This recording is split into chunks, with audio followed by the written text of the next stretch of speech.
Hey, baby girl. Hi, I'm Rachel. And I'm Matt. Welcome to the Strange and Beautiful Book Club.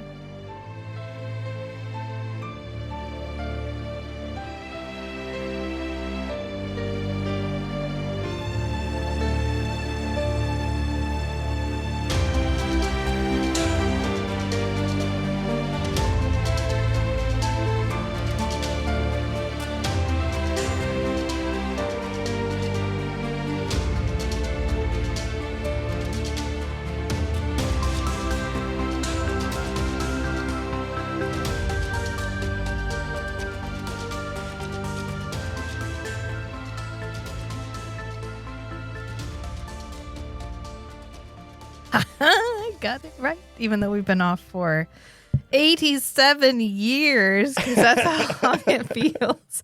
I know we were like, we're going to take off the month of December, and then it was January, and I was like, shit, we still haven't come back.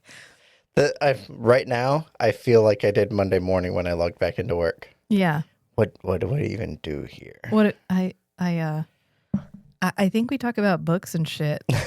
We used to talk about movies and TV shows, but now we talk about movies with Chris on Cinematic Anarchy, in case anybody doesn't already know that. And we talk about TV shows on another podcast with each other, which was currently We Are All Kosh. And then we talk about books here, in case anybody else needed a refresher. While we were gone, we actually got a new Patreon member. So, welcome new Patreon member. Patronus? I don't know what you call them. Welcome new dollar tier member. They're all a dollar tier, but thank you for coming. Just so everybody knows, I got a job. A day job. I know. But the kids are finally old enough that I can't really justify not getting a job anymore. So I got a job, which means that our release schedule may be a little bit more erratic. I'm going to hope it isn't. I'm going to hope. Maybe the routine will be helpful. I'm going to manifest in our lives that we get better about planning ahead. We haven't in the 20 years that we've been together, but it's like every January you're I think we've improved immensely from 20 years ago. That's true. You have. I don't know where I am. But anyway. You've improved in every other way. Oh God. If we're late, that's why. If you want us to be regular and you want more content, we have a Ko-Fi where you can go and give us money. And we also have a Patreon that you can join and give us money there too. And then maybe I will work less and I will podcast more. Or you're like, no, this is good. They need guardrails. This is fine. However you feel about it, that's where we live right now. We're back, which is what matters. This is late, which doesn't actually matter because the game's made up and the points don't matter. Nobody pays us, so we really get to do what we want, which is the beauty of when we first started, we started on the downslope of the heyday of podcasting, where if you got together and you got a podcast, you were going to get big. Yeah. That was maybe a year before we started. Because I started listening to Morbid when they first came out, and then they had a whole bunch of followers, and then they had a huge number of people on their Patreon, and then they got sponsors, and then now they're a network show. I think they were Stitcher, which of course shut down, and then they were Wondery, and now they're Sirius, Sirius XM. Mm-hmm. And I love that for them. But in my mind, that was a possibility when we started this podcast. And I was like, oh, but I don't want anybody to tell me what I have to do. Or when to do it. Or when to do it. Or tell me to say it. Or tell me not to say certain things. Or get mad when I say certain things. And guess what? We have successfully ninja avoided doing that by just not being popular enough for anybody to care. Hashtag winning. It's not a bug. It's a feature. I get those emails from people. People troll YouTube for invisible stuff like us. Yeah. And then they'll send you that thing that's like, wow, you guys have great content, but nobody's seeing it. Here's how you can get yourself found. And I'm like, no, you don't understand. That's the point. I want the people that find us to be the kind of people that are meant to find us. And usually that's how it happens. Mm-hmm. A lot of people found us through the Dudley Christmas episode. I apologize in advance, but we actually had somebody who was going through Come in 81 Kilo and left a couple of comments. So thank you for that. I always think it's fun when somebody finds Come in 81 Kilo and they're like, oh my God, I've been listening to this. And then I want to be like, I'm sorry for season 1. Like, I apologize in advance. On the schedule is to redo that. So roadmap. Yeah, the roadmap. Roadmap happens before scheduling. Oh, okay. Yeah. Roadmap is like a vision board. Yeah. On the vision board is redoing season 1 of Come in 81 Kilo because we were so early days. We would sit on our bed or on the couch. It's echoey. We talk for like 45 minutes about each episode, which we can't make a 45-minute intro anymore. I don't know how we did 45-minute episodes. And I can't bring myself to re-listen to them to know why we did 45-minute episodes. So probably it'll be part of the grand finale of Gare Can Get It. Okay. That's what I'm thinking. So anyway, we are here today to talk about Children of Dune. Children of Dune being the third book in the canonical 6 of the original Dune series. Published by Frank Herbert. And sort of Not the other last, Herberts. I would think it's the last of the Muad'Dib cycle. Yes. Like it's the last of the one where Paul is really a character. Yeah, this completes the life story of Paul Atreides, Right. Muad'Dib. And it reintroduces Jessica, who was not in Dune Who Messiah. did not die. Who did not die and was not in Dune Messiah. And it introduces us to Leto the third, Leto the second try, who is, I stand by my statement that Jessica is the true villain of the entire series. Mm-hmm. I will die on that hill. Leto. God, maybe that's why I don't like Jared Leto. Oh, I don't know. It's all coming together now. Leto is the most obnoxious character. Obnoxious. Yeah, I would say he's not necessarily an asshole. Oh, no. He's not malicious. And he's not really He's a just villain. He's just obnoxious. He's just a dick. Like, he's a dick. And I don't like being with him because he's such a dick. He's so disconnected from humanity, from the regular people, and he doesn't get any closer. Well, he, to me, is the archetypal male character. The macho. The macho, machismo male character written by a male author at the heyday of male science fiction. That's what he feels like. Where he's like, I'm doing what's right because my dick is like a compass and I just go where it's pointing. And because my dick is magic, it points me in the right direction. That's how he feels to me. The like in his feels about how much He feels it in his jellies. Yeah, which he eventually loses. Yeah. Ironically, which I think is supposed to feel like oh no, how can he do male stuff when he doesn't have testicles anymore? How will he know what's right and wrong if he can't cast his stones? Anyway, it's fine. We did get a comment about my comments about Chani and pregnancy. Mm-hmm. And I didn't respond because it's a really long issue for me. Mm-hmm. It's a soapbox. And I'm not going to fully get on the soapbox about it. But if you are a female in bookish spaces, which I hate saying the word bookish, I feel physically dirty having said it. But in like book space, literary circles, Mm-hmm. you tend to get into like a more, how to put this? I have a lot of feelings about the way women are treated once they're finally in relationships in books. Mm-hmm. Brandon Sanderson used to be really bad about it. He's a lot better now. But he is one of the few people that have taken the sort of wider criticism of the fact that women disappear into relationships. Mm-hmm. So like Chani is this cool, independent. She could be fine on her own character Mm-hmm. in the first couple of books. And then as soon as she's married to him, she's Paul's wife. She stops being Chani and she starts being Paul's wife.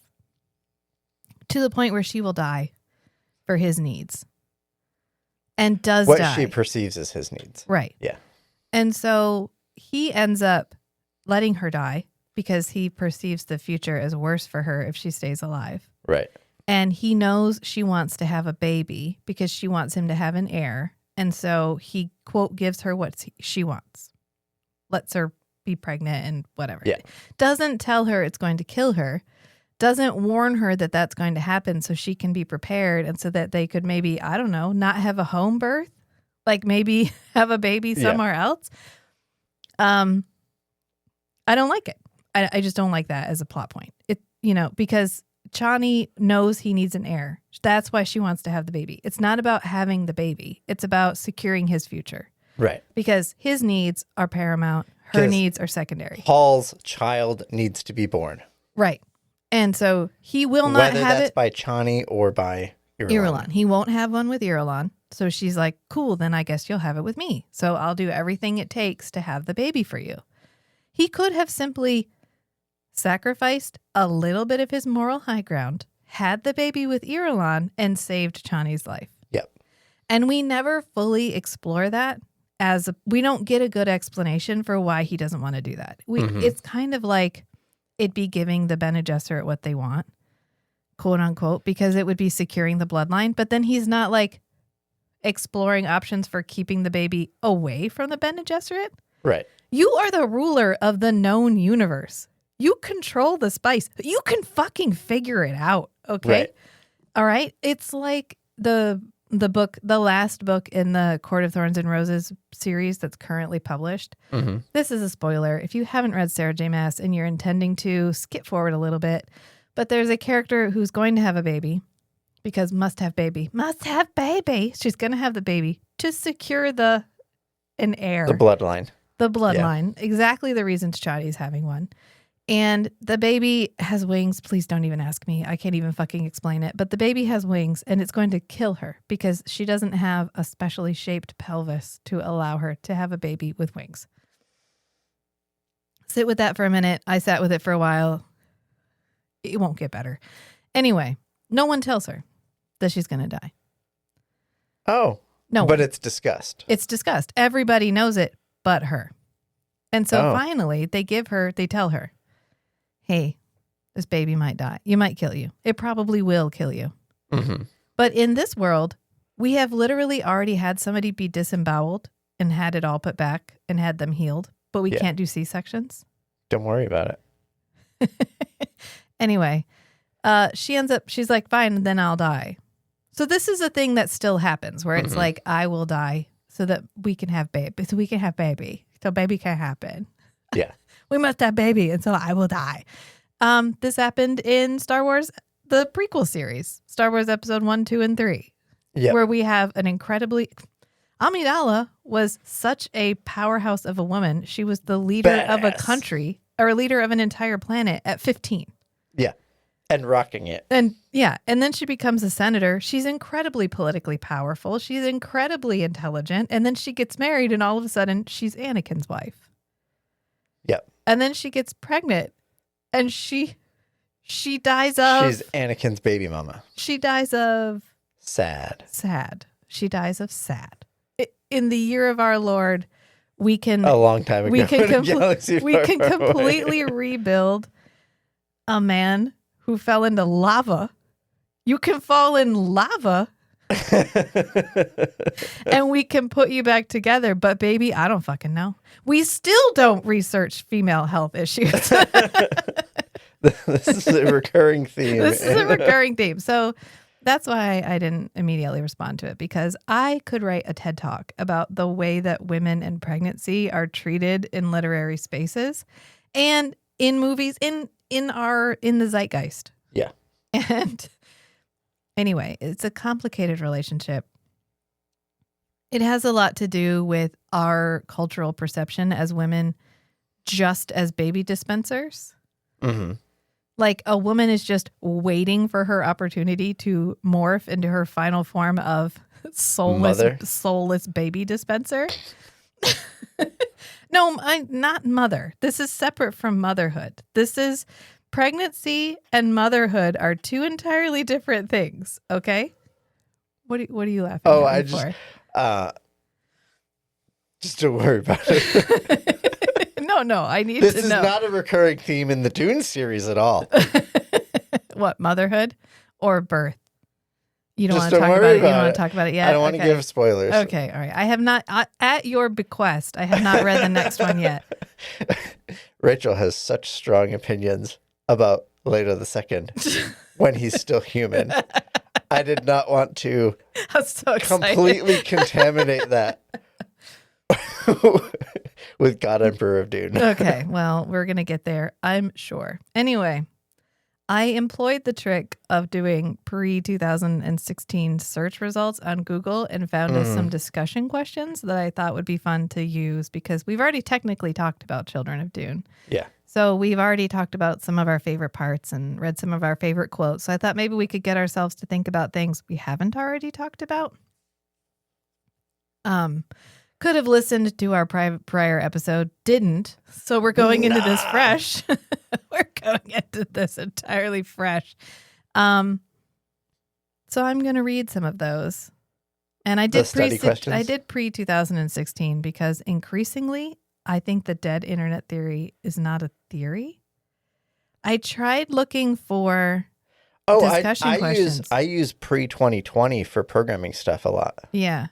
Well, I tried looking for discussion questions, and it only gave me TikTok video results that were like TikTok influencers talking about Dune. And while that's a fine kettle of fish, it is not the fish I was shopping for. Oh, another tip, a search tip. I went into the Chrome settings. Yeah. Because I generally use Google for search. So I went into my browser settings, and in the built-in search query, I built a new search engine that uses Google, but in the Q equals section, I added +-NoAI, all one word, NoAI. And when you're just typing a search into Google, if you do space -NoAI, it omits the AI overview. Oh, that's nice to know. I can do that on your web browser. That would be nice because I don't like having it up there because the temptation to read it and go with it is high. And you have to scroll past it. I'm halfway through the AI overview before I realize, shit, this is the AI overview. I cannot verify anything in here.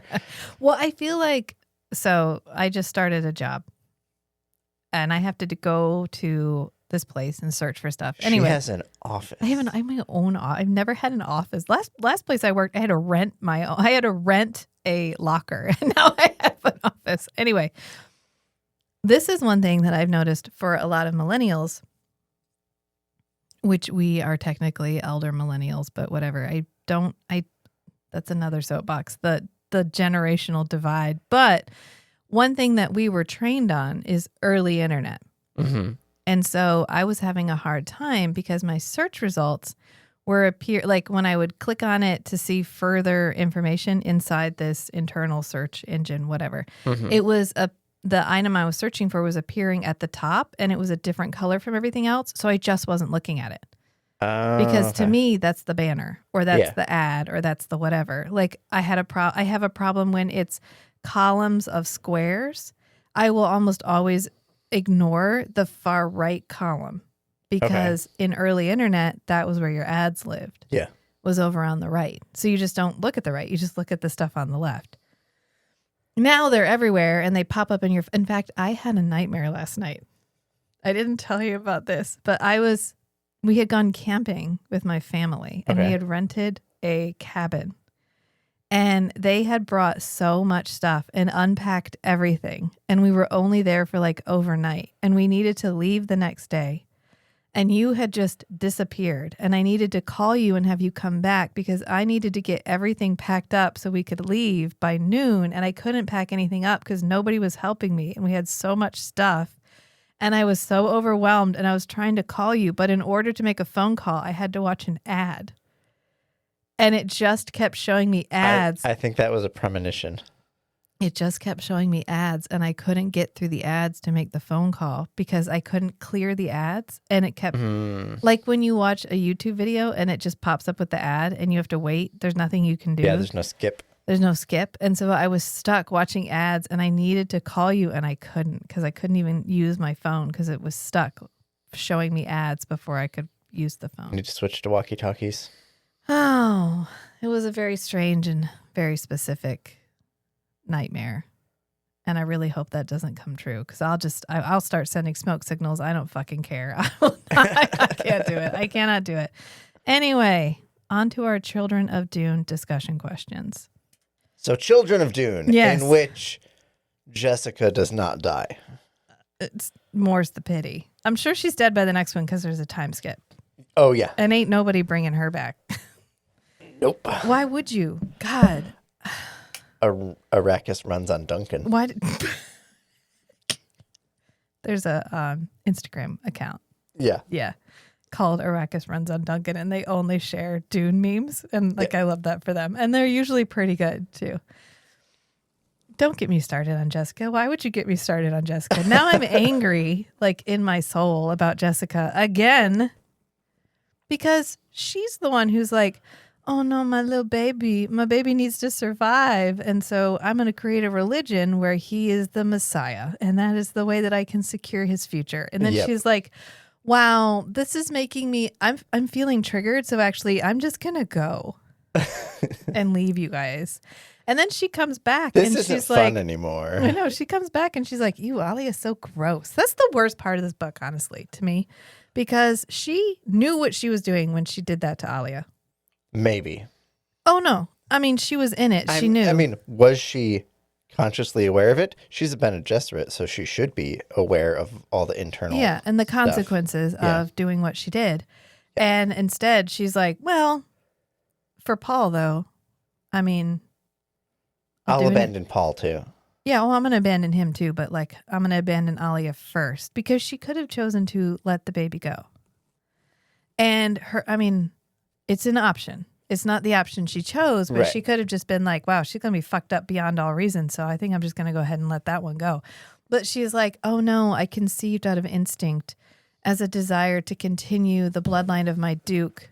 And then we come back and she's like, oh yeah, the whole shtick about my Duke, that's bullshit. I don't know. I don't even think about it that way anymore. Because she abandoned her children to go back to Kaladin. Yeah. It's fine.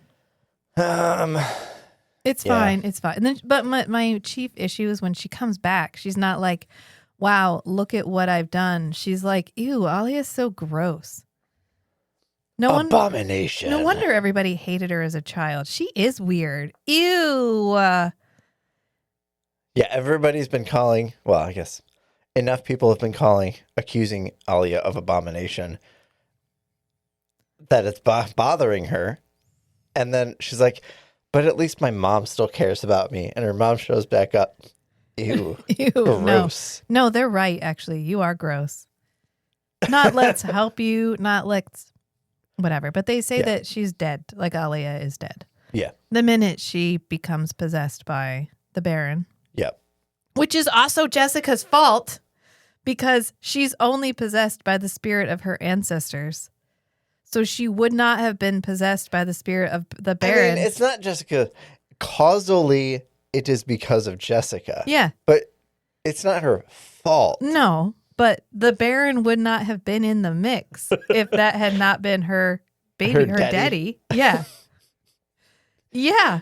The only reason the Baron is available to take over Alia is because Jessica is a descendant of the Baron. Yes.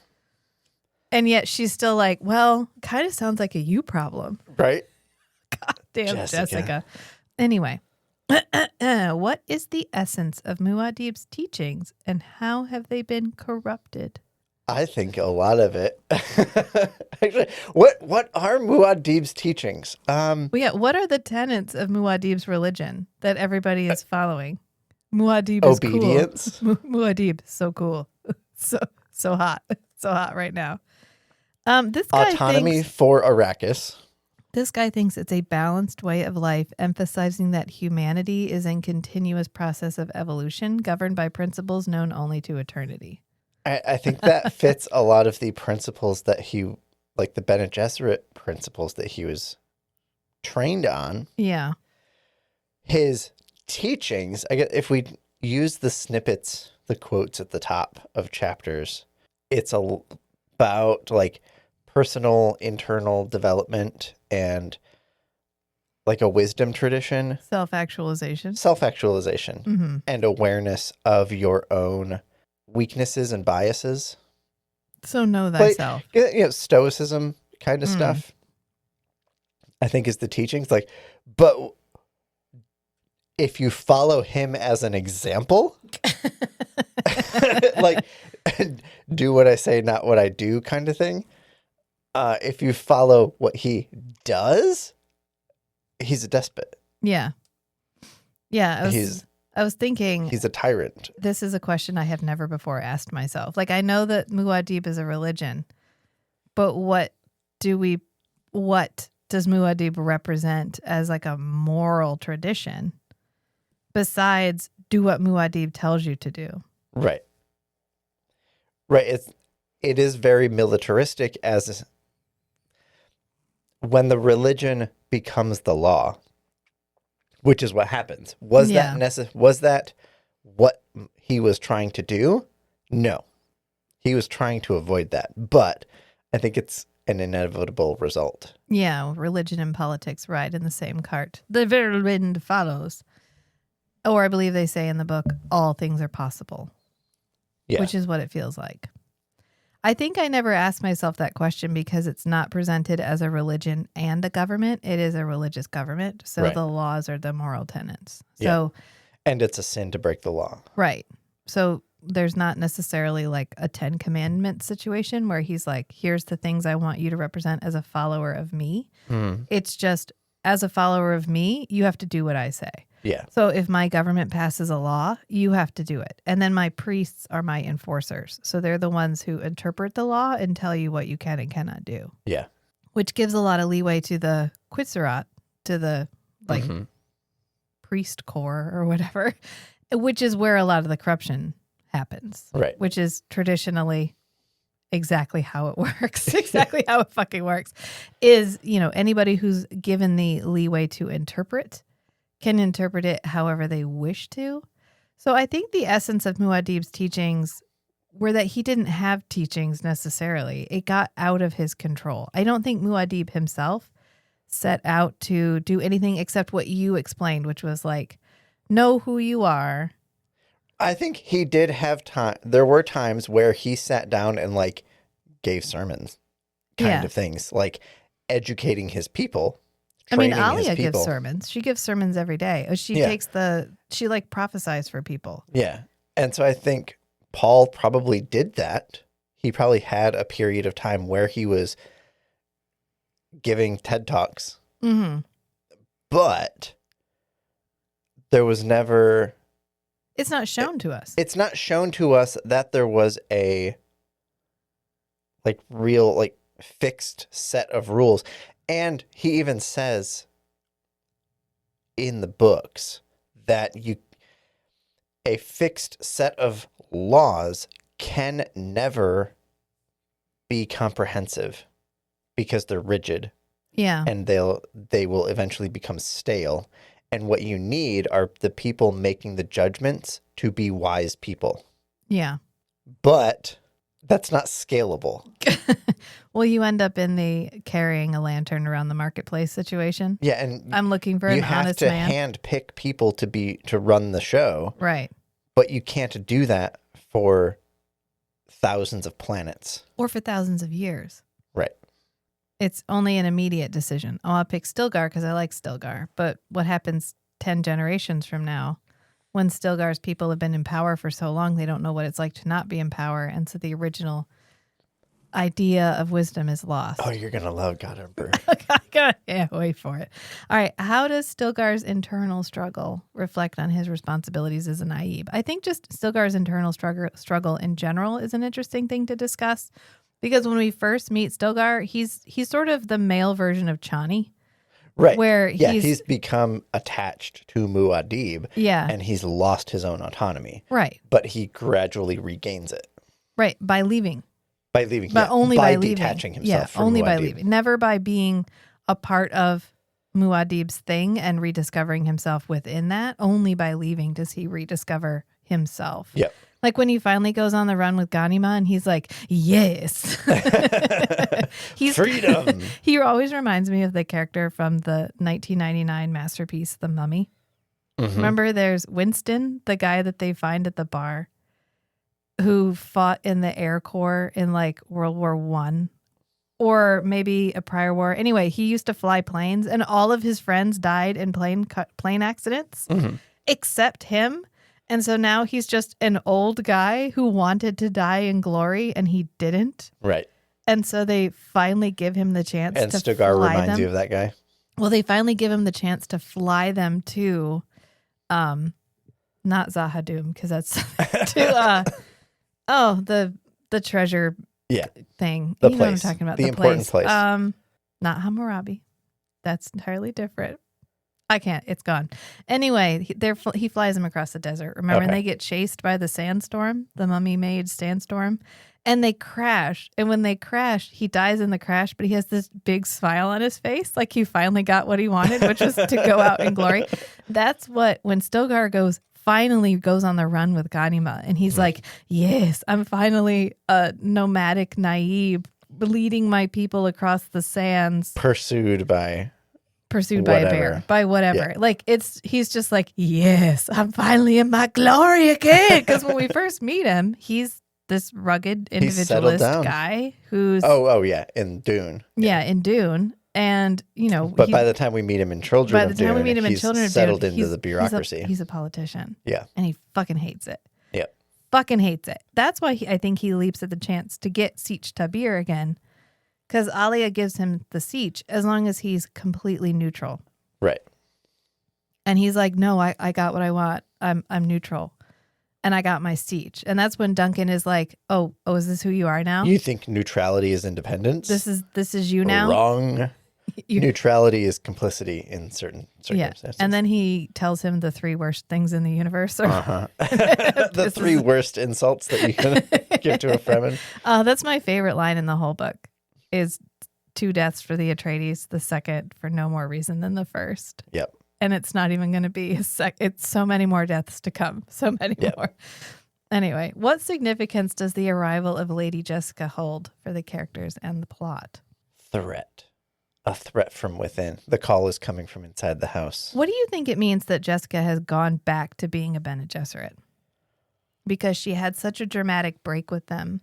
Right. She had a dramatic break and she fully embraced the Fremen Reverend Mother. She's a Reverend not- Mother. She has all the memories that everybody else does. We don't talk about it. Right. She doesn't talk about it. But it's not the standard Bene Gesserit Reverend Mother because her Reverend Mother memories are all Fremen. Yeah. And so she's separated from all the rest of the Bene Gesserit Reverend Mothers because she doesn't have the same lineage of memories. Right. So even if she's like back in the fold of Bene Gesserit influence and like scheming and whatever, she's not one of them. But She she's can't also be. no longer welcome on Dune Right, because she left. because she's placeless. Mm-hmm. But when she comes back, they're all like, "Oh, she's coming back to kill somebody." Like she's coming back. She's definitely not coming back to see her grandchildren because fuck those kids. She had, 15 years? Yeah, and 12 years? No, they're like between 8 and 10. Right, but she left before they were born. Yeah, she was gone. She's been gone for a long time. Since Is it almost 20 years at this pretty point? much once he takes over, once he runs off the Oh, yeah. She leaves almost immediately. yeah, he gives her back So Caladan. it's been 14 years? Caladan. Yeah. Yeah, Caladan. It's been Not Kaladin. it's been like a long time. Kaladin Alia the is- Paladin. Alia is 15 in Dune Messiah because she's 15 when she marries Duncan. Okay, so it's... And she was like between Okay, 2 and Dune 3. Messiah was 12 years after the end of Dune. Yeah. And then Children of Dune is another 10 years later.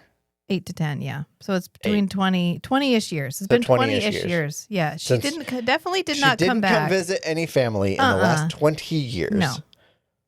So her visit now is not because she misses her children It or her feels, grandchildren. you know, the saying, if you're a good grandparent, it's because you never wanted to stop being a parent.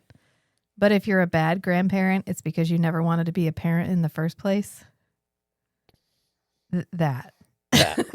But no, literally no one believes she is coming simply to visit her grandkids. Right. Everyone's like, oh, she's got an angle. She's got an angle. Mm-hmm. Which says a lot about Jessica as a person. And nobody knows if she's back in bed with the Bene Gesserit or not. She still They identifies suspect, as a yeah. Bene Gesserit, but they don't know whether she is still In the fold. in the fold or not. And in fact, I don't think we really discuss it. Not really.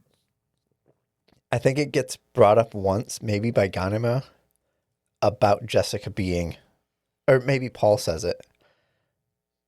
And they like accuse her of being back in with the Bene Gesserit. Can I say that Paul as the preacher is like my favorite?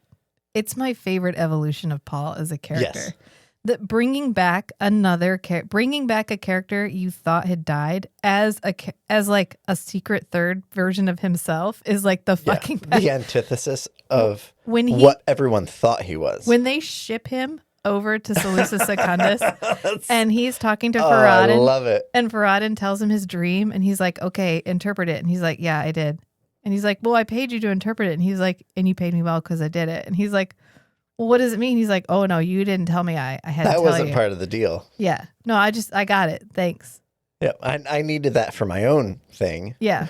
So appreciate it. And he's like, oh, you're wily. I like you. I mean, I don't know if that's colored by, I wish we'd had that scene in the miniseries. Like, Yeah. I wish we'd shipped Preacher Paul over to Faradin in the miniseries. Preacher Alec Newman. Oh, that would have been so good. Yep. He'd have hissed at Faradin and I would have been there for it. Like, oh my God. The best interpretation. I can't, again, express how much better the miniseries is than this. Yeah. It covers all of the plot points. I don't know that it smoothly transitions into the second half of the first 6 because I haven't read those yet. You really don't need it. I guess the thing that transitions you, the thread that maintains the segue from Children of Dune to God Emperor of Dune is all of Leto's kind of pontificating about the metaphysics, basically. Yeah. Of where like Oracle locks you into the future that you've seen. Yeah. And like one of Paul's biggest mistakes is he was always investigating the future. Yeah. And Leto's kind of solution to that, or his response to that, was to deliberately release his vision of the future so that he could proceed into the future blind. And I finally finished Attack on Titan. Okay. There's a thread here. Okay. I'm I ready finally for it. finished Attack on Titan, and I've been reading this series called the Licanius trilogy that starts with a book called The Shadow of What Was Lost, which is a very dramatic book title. But all three, Dune, Licanius trilogy, and Attack on Titan, all deal with the idea that being able to see the future locks you into the inevitableness of that future that you saw. And one solution is to deliberately like maintain the ability, but to deliberately not use it so that you can have a blind future. Yeah. And that's kind of what happens in Dune. But then the other solution is you destroy the ability to see the future, so that humanity can have an open future. Yeah. Yeah. I think. And that's kind of how that's how Leto talks about it in Children of Dune. Yeah. That changes later in the series. Right. Well, we discussed this when we were both reading this book, and I think it bears repetition. Is Frank Herbert a good writer? It depends on what you're trying to get out of it. I think it depends on what you're bringing to the table. Do you want deeply nuanced, empathetic characters who show emotion? This ain't for you, bro. This is not your book. Do you want an author who is incredibly in his own head about everything that he's writing? And yes. And under the covers, every time you get a revelation about what's happening kind of under the covers behind the scenes, it coherently fits into the world. Right, because he's very in his head. Right. He's a very good idea, man. You can have very entertaining books that when another piece is revealed, you have to restructure how you perceived the metaphysics working. Yeah. Because it doesn't coherently fit in. Well, and so that's like the entertaining one that may not have a coherent like underlying system. I'm looking at you, Robin McKinley. Can still be a good writer. Yeah. But then on the opposite end, you have somebody who's like dialogue and the line by line portrayal of the characters is not like gripping, like page turning, but you're still, the majority of your brain power is going just asking the questions and being able to answer those questions based on the information you've been given. So, okay. But I also have a thread. Bear with me. Okay. Have you ever seen the original version of the Star Wars scripts? Oh, I just saw a post about this and how most of the dialogue was ad-libbed. Yes, because George Lucas's can't dialogue. fucking write dialogue. Yeah. And they're so wooden. It's so terrible. Mm-hmm. Nobody talks that way. So they had to take their interpretations of the characters and get across the point that he was trying to get across, but in a way that people actually talk. Yeah. That's how I feel about Dune. Mm-hmm. And the sci-fi miniseries? Versus the sci-fi miniseries, which is in Dune, I think Dune is in the pedestaled place that it is for a reason. Mm-hmm. I think if you took this book now and you tried to publish it, nobody in their fucking right mind would publish this book because it's so wooden. Yeah. And the characters are so wooden. And it is so of its moment where the ideas that were presented in it were really, really more important than how they were conveyed. Yeah. I think if you want to see an example of someone who is both a good writer and an excellent world builder, mm-hmm. and also excels at portraying larger concepts through his characters, mm-hmm. Discworld.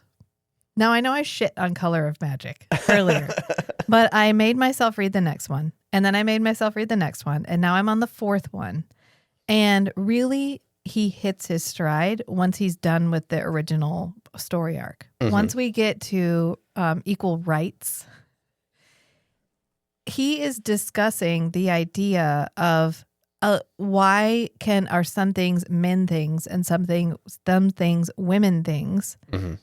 And why is one perceived as greater than the other? But he's doing it in this really farcical, character-rich, story-rich, world-rich story. Mm-hmm. And so you don't feel like you're being preached to. And yet at the end of it, you're like, oh, okay, cool. Like I got where you were going. But I felt entertained the entire time. Yeah.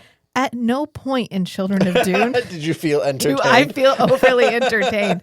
I read it. Obviously, I've read it. This is not the first time I have read it.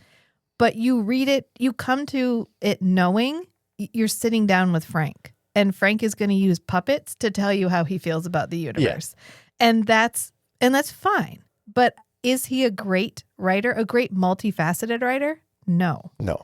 Is he good at what he's trying to do here? Mostly. But what I think, the reason I will preach to the end of my days that if you can't make it through the first 3 books, store-bought is fine. The miniseries mm-hmm. is perfectly fine, is because they took what he was trying to do and made it more palatable for the made next it generation. characters. Made Yeah. it like there's that scene in the book where Leto finally meets the preacher.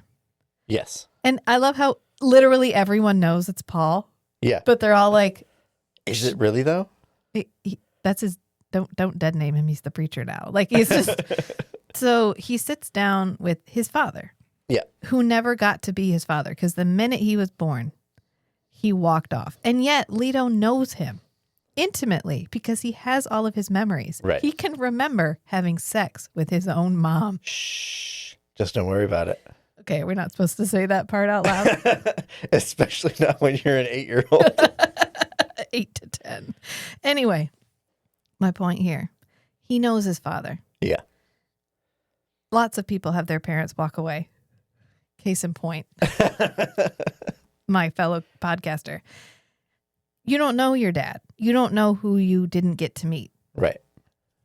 He knows exactly who he didn't get to be friends with. He knows all of the guidance that his father could have provided for him and wasn't there to do. Right. He knows his dad, and his dad knows that he knows who he is. They've met on this dune as essentially equals. They Right. have the same life experience up to the point that Leto was born. Yep. And he wants to sit and have a moment with his father. And in the book, it just feels like the It's dry. preacher is being a fucking asshole. He's like, I don't want to talk about this. I don't want to Paul's- talk about it. Paul's dead. I don't want to talk about it. And Leto's like, fine. Well, I'm a dick, and so I'm with you. I guess I won't talk about it either. And then they just machismo off of the dune Yeah. together. But in the mini series, you really It's get what such he a was touching moment with James McAvoy and you Alec get Newman. what he was trying to say, which is like, I cannot for one moment be your father Right. because I won't know how to walk away. Yeah. And it's sad because we had that moment in Dune Messiah when they offered to bring back Chani. Mm-hmm. And he was like, kill him before he asks me again because I don't have the strength to say no again. Right. So I know Frank can give me that. And yet he doesn't quite know how to give me that between two male characters. Right. Because That would involve the both male characters being vulnerable. well, that could have been such a moment. And they do then, and the miniseries gives it to you. Yeah. Because it is Paul being like, don't you understand? I had to give you up because I had to kill me. I had to work to kill everything that I created so that you could have life. Right. I didn't just walk away because I didn't want to be a dad. I had to walk away to be a better father for you. Right. To make a better world for you to live in. Yeah. And then he's Without me. not only that, but he's facing his son, knowing everything that he gave up for him to have a life, and then looking at his son and realizing his son gave it all up. He's not even human anymore. Yeah. He followed the path that Paul never wanted for himself and didn't want for his children. Right. And so everything that he did was effectively in vain. Or he feels like it was. He feels like it was. Yeah. From his limited perspective, because when He's not looking at the future anymore. Yeah, and we had this discussion. I think that Paul knew. I think that Paul was called to do the exact same thing that Leto does. Yes. Yeah. And I think he Leto chose, says that. I think he chose to not do it. Mhm. I think he was like, no, step too far, brah. And Leto's like, I'll do it. Right. It was unimaginable for him. It was unlivable. He But- could imagine it, but he couldn't. Well, make because himself Paul do it. was not born pre-born. He knows who he was. He had freedom. He had individual choice. He had free will. He had the He opportunity. had a strong sense of self before. Right. Leto extra sight. never did. So Right. for Leto, the sacrifice was not the same because he never had his own strong individual sense of self that he was aware of giving up. Yeah. To him, it is just one more step on this life that he didn't choose. Yeah. And I just don't think that. I think when you read it and you think about it and you sit with it, you get that. But I don't know that Frank is great at conveying that emotionally. Yeah. Everything's incredibly clinical. So that moment with Alec Newman and baby James McAvoy, that's when he does the hiss. Because he's like, God damn it. But he can't like express it. So he literally just like hisses. Oh, it's so good. Anyway, I'll get back to our discussion questions. What role does the concept of abomination play in the context of Alia? It's what kills her. Her mother, Jessica, ultimately kills her child. It's her downfall. And it's the sad part is it's not inevitable. Mm-mm. If she had had any kind of support system, anyone to say, I'm going to talk to you as Alia, not as Alia the knife. I wish, or Alia the womb of heaven. Like Alia Atreides. You're Alia Atreides. Yeah. My daughter. Right. Let's go dress shopping, Alia. I wish we could have. I'm gonna pick out something pretty for you. That would have made a world of difference to Alia. It's like, we'll go out shopping and I'll buy you dinner. Yeah. And we'll go see a movie and we can talk about it over coffee. Alia, I think, is supposed to be the exploration of the idea that she had never had a choice in her life. Mm-hmm. And I think that's supposed to then reflect on Leto and show how Leto was able to overcome that by just embracing. I have a strong reason why Leto and Ganima had a different outcome. It's because they had a companion because they that had each understood other. them. Yeah. Whereas Alia never had a relationship with an equal. Right.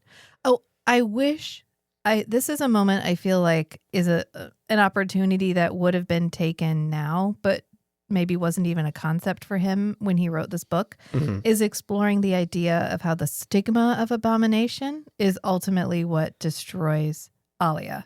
Yeah. Because her mother could have sat with her, because we know Ganima overcomes her inner voices simply by like walling herself off for a short period of time. Right. And that gives her the opportunity to gather her strength so that she doesn't have to fight it builds anymore. a shell of a fixed worldview, and it ends up isolating her from the voices. Yeah. Which gives her time to develop a sense of self. Right. And then Leto does the opposite. Leto integrates. Yeah. All the voices, historical voices. The things in his head. Yeah. But Alia has no guidance and no one. Her mother could have sat with her and worked with her. Right. And like, okay, here's how when I talk to the voices in my head, this is what it's like for me. And these are the safeguards that I put up. Here's the guardrails that I put on it. Yeah. But Alia never had an equal she never had a relationship to have dialogues with an equal with similar abilities because of the stigma. Because of the stigma of abomination. You can't. They couldn't even talk about it. Right. You can't talk about it. You're not supposed to engage with them at all. Right. It's like it's effectively like mental illness. Like, well, oh, you're depressed. Have you tried just choosing happiness? Have you tried just not listening to the voices in your head? And instead, she's forced into this role where she's constantly being given spice. And it breaks down the barriers between herself and the rest of the things in her head. And then she dies. She gets taken over by other personalities. Yep. And they're all like, yes, anyway, so sad. Wow, she's getting fat. Wonder why that's happening. Yeah. Which is another moment where I prefer the miniseries. Because at the very end, we get that moment where Jessica holds her. Yeah. And she does the thing from the earlier part where she takes her tear and she's like, I'm scared. Mm-hmm. Or like, hold me. And you like, oh, okay, she's still in there. She was always just a child and there was nobody she had no one. Yep. She didn't have Paul. Paul had other priorities. Jessica abandoned her. And yet she's kind of shown as a tragic figure because Leto and Ganima kind of get it. And I think he was trying to show her as tragic at the end when she throws herself out the window. Mm-hmm. But I just don't think he can get there. I don't think he could. I think he knew where he wanted to go, but I think he's too much of an in his own head writer to be able to get us there. Mm-hmm. Because she is incredibly tragic, but she's not portrayed as tragic. Right. Not in the book. Not in the book. All right. So what does the encounter with sandworms symbolize in the broader context? What I really want to discuss here is the neutering of sandworms over time in the series, where we go from the very first book and they're these like mythical beasts. Mm-hmm. And then by this book, they're taxi cabs.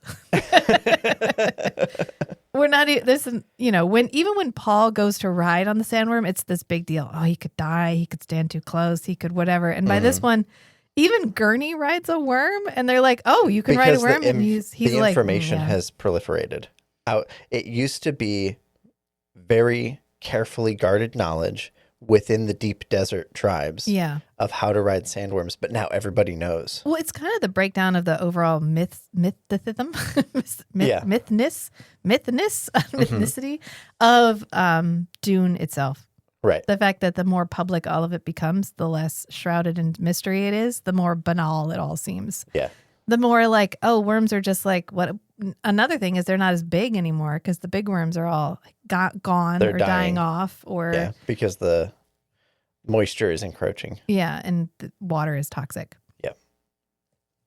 So that was one of the things that I feel like the first book feels so mysterious, and the Fremen feel so powerful, and they feel so interesting. And then actually, the more we learn about them, the less mythical they seem. Yeah. Although by this book, they've gone back to doing some of their like crazy old Fremen things. Yeah. The one thing that always gets me in this book, and it got me again, and I just, like, is Jakarutu. Every time they're like, oh no, Jakarutu. I'm like, oh God, who cares? I do not care about. And by the time we get to the Jakaruto part, I'm usually so confused by whatever the Jakarutu thing is, because there's not just Jakarutu, there's like a second secret, more secrety place. Yeah.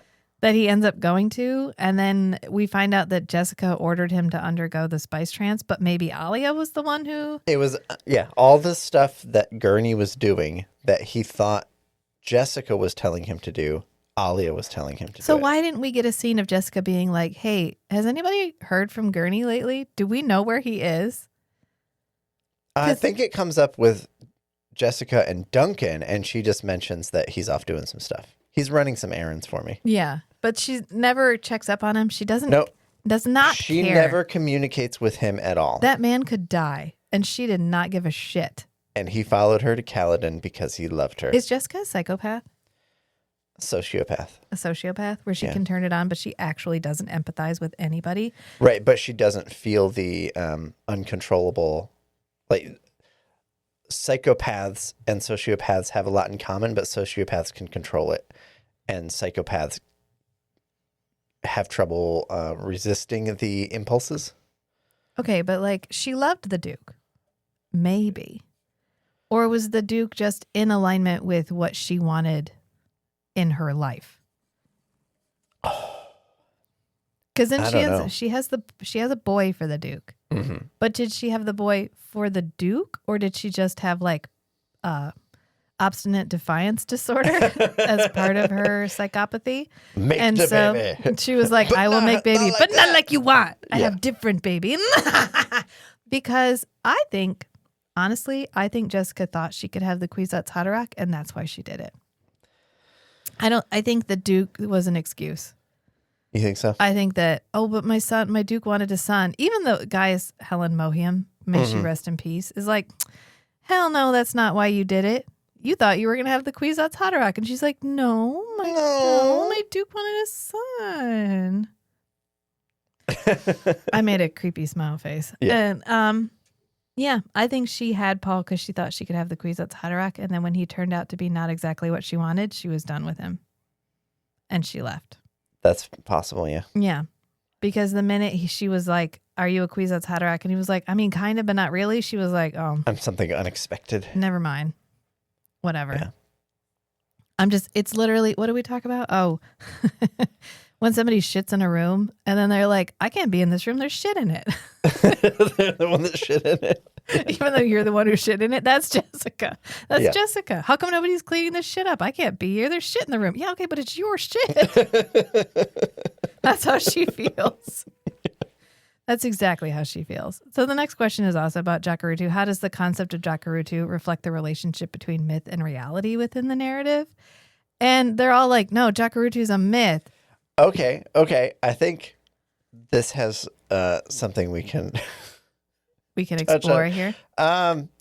how religious taboos and like prohibitions can be subverted by someone for their own gain. Yeah. And so the smugglers make use of all of the cultural religious prohibitions against exploring this siege of a traitorous, like an entire traitorous branch of the Fremen.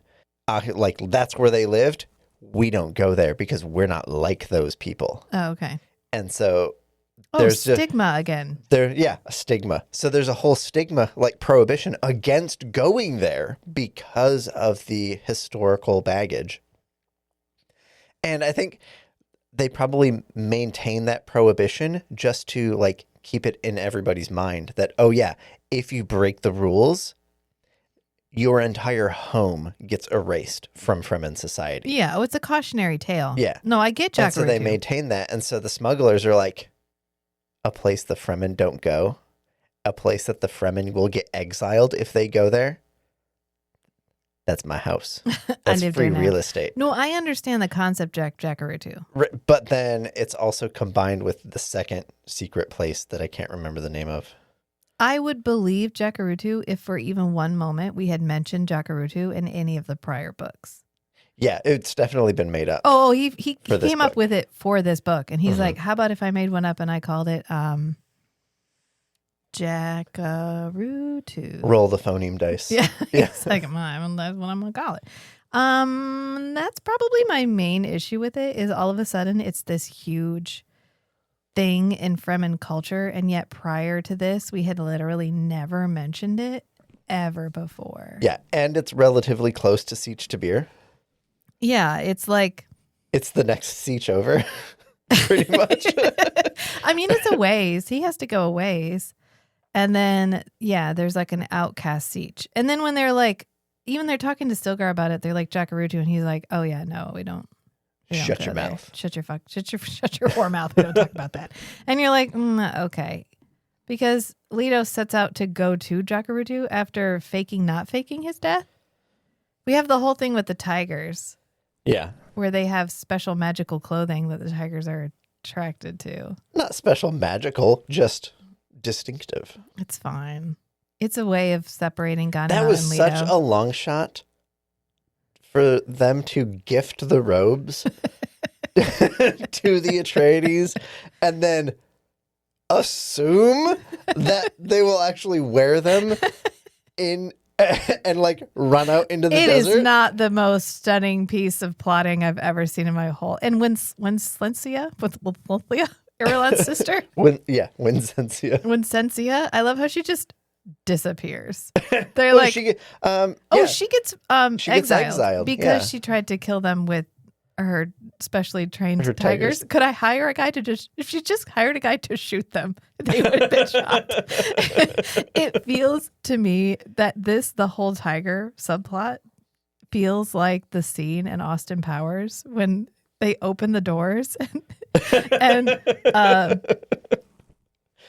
the sharks with lasers on their heads. No, but they're mutated sea bass with laser beams attached to them. I was trying to remember the name of literally any character in Austin Powers besides Austin Powers. But Dr. Evil.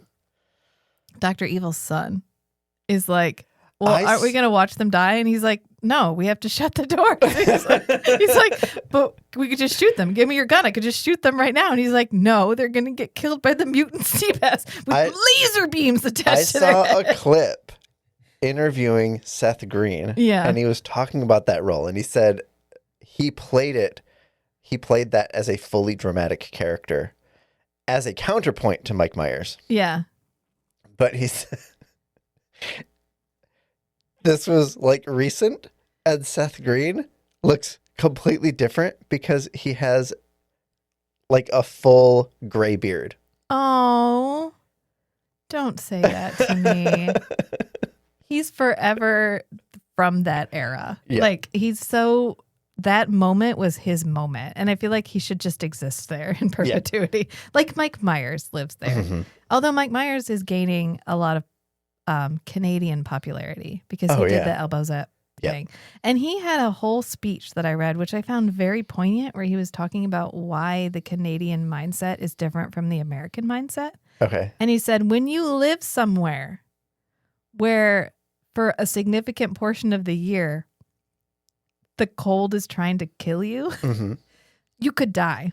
We've talked about that, about living up here. You end up feeling more cooperative because you have to be. You have to be. For survival. Because you are all in this together. There's a legitimate need for survival cooperation. Yeah, and we live in a fully subarctic, like we live in a subarctic climate. Yeah. I mean, we live in the state of Michigan, but fully 96% of the population of the state of Michigan lives in the lower peninsula. Right. And even though we lived in a rural county in North Carolina, and that county had 16,000 people, and it is like 8% the size of our current county in the Upper Peninsula of Michigan. Yeah. And the current county is an order of magnitude more like square mileage, and like do you know 12% the population? Do you know how many people live in the entirety of the Upper Peninsula of Michigan? How many? 300,000 people. Oh, wow. In all of the Upper Peninsula of Michigan. There is rural and then there is rural. Right. And we live in a rural county. I don't remember how we got here. Mike Myers. Okay. Let me whoop, whoop, whoop back to where I started here. Subarctic climate. Yes. Yeah. No. Aren't we going to watch them die? No, we're going to shut the doors. Why are we going to shut the doors? What if they get away? No, we have to do, this is how it's done. And he's like, give me your gun. I'll shoot them right now. And he's like, no, they're going to die from freaking laser beams. Like, that's how this whole part feels. They're going to die from freaking tiger. She could have just been hiring assassins and just plinking them with assassins. Yeah. She could have hired 15 assassins at a time and sent them all at once. Yep. And Lady Jessica almost dies. Like the bounty hunter scene in the Star Wars prequel trilogy. Yeah, when there's all the bounty hunters. There's just a whole room, dozens of bounty hunters. And all right, all of you are hired to kill this one person. Go kill that guy, okay? And they're like, cool, no problem. Yeah. You could put a bounty out on their heads. Yeah. There's lots of people who want them dead. There's a million ways besides my specially trained children eating tigers. I think this, I think that's just a follow on to Sightale's observation that, hold on, somebody down there is cooperating with us. Yeah. Somebody is helping our schemes succeed. Right, because it's such a convoluted plan. The chances of success were minimal at best. Right, and when Leto and Ghanima are talking about it, they know. They know something's going to happen. Oh, yeah. They're like, somebody's going to try and kill us. Right. Like, and I mean, ostensibly, the patterns are there. Ostensibly, it was like this, so it could be attributed to like a naturally occurring thing. Like, oh no, they got killed by these tigers that don't laser tigers that don't exist on Dune and had to be imported, and conveniently only appeared after I gifted them some special and had radio transponders embedded in their brains. Special shorts. I don't know. Like, it's so was to remove it a step from her so that they couldn't be traced back to her. Except directly. She gifted them the clothing. She imported the tigers. So as soon as they find the tigers, it literally has like property of Salusa secundus on the side of the tigers. And they're like ATTN Wincentia. They're like, Wincentia was a shoe, and she was like, you got me. How did you figure that out? God, I was so good at this.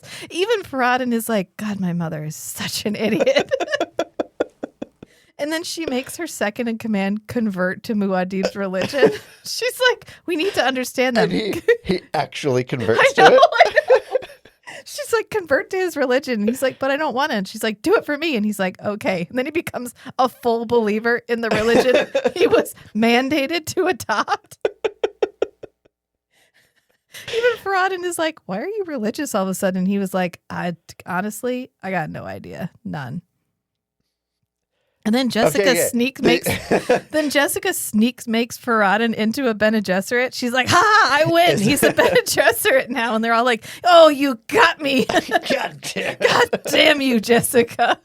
She's like, great. Can you go take care of my grandchildren who I will probably never see again because I fucking hate Dune. And they I'm can't going to go back to Caladan. How did she leave? Wasn't she addicted to the spice? Oh, she just had enough stockpile. Oh, okay. So she just had a ton of... You just have to microdose on it and for the then rest of your life. he sneaks in that Farad'n has the blue and blue eyes. He's like, he taps his special contacts that hide the fact that he's addicted to the spice. Mm-hmm. And you're like, why even include that as a story element? So that he doesn't... It's fine. Well, because the elites consume a lot of spice so that they live longer. And I think it is said that it can like double your lifespan. Yeah. So if you start it from a young age, you might live to like 150, 180. I think is the numbers I saw. I mean, this brings me to the next kind of question, but I'm not going to read the whole question because really it's asking about the theme of familial loyalty in the series and how family loyalty is portrayed. Because Farad'n has no family loyalty. He throws his mother under the bus so fast. They bring him a laser tiger, and he's like, nah, them my mom's laser tigers. He's loyal to House Carino, but when he kicks his mom out, he becomes House Carino. Yeah. And so I think he is loyal to House Carino in that his mother was not acting in the best interests of House Carino, and so she got the boot. And he becomes House Carino, and so he's definitely loyal to his familial lineage. Kind of. Because is he loyal to his mother? No. No. Well, what about the Atreides? What happened to the Harkonnen Fade's special secret child that he had with the Bene Gesserit to preserve his bloodline? It's probably a female being raised by the Bene Gesserit. I mean, like, does it come back? I don't remember coming back. Well, we're going to put a pin in that. I want to see if it comes back. It was such a big, like, ooh, we secretly seduced. We secretly seduced Reed.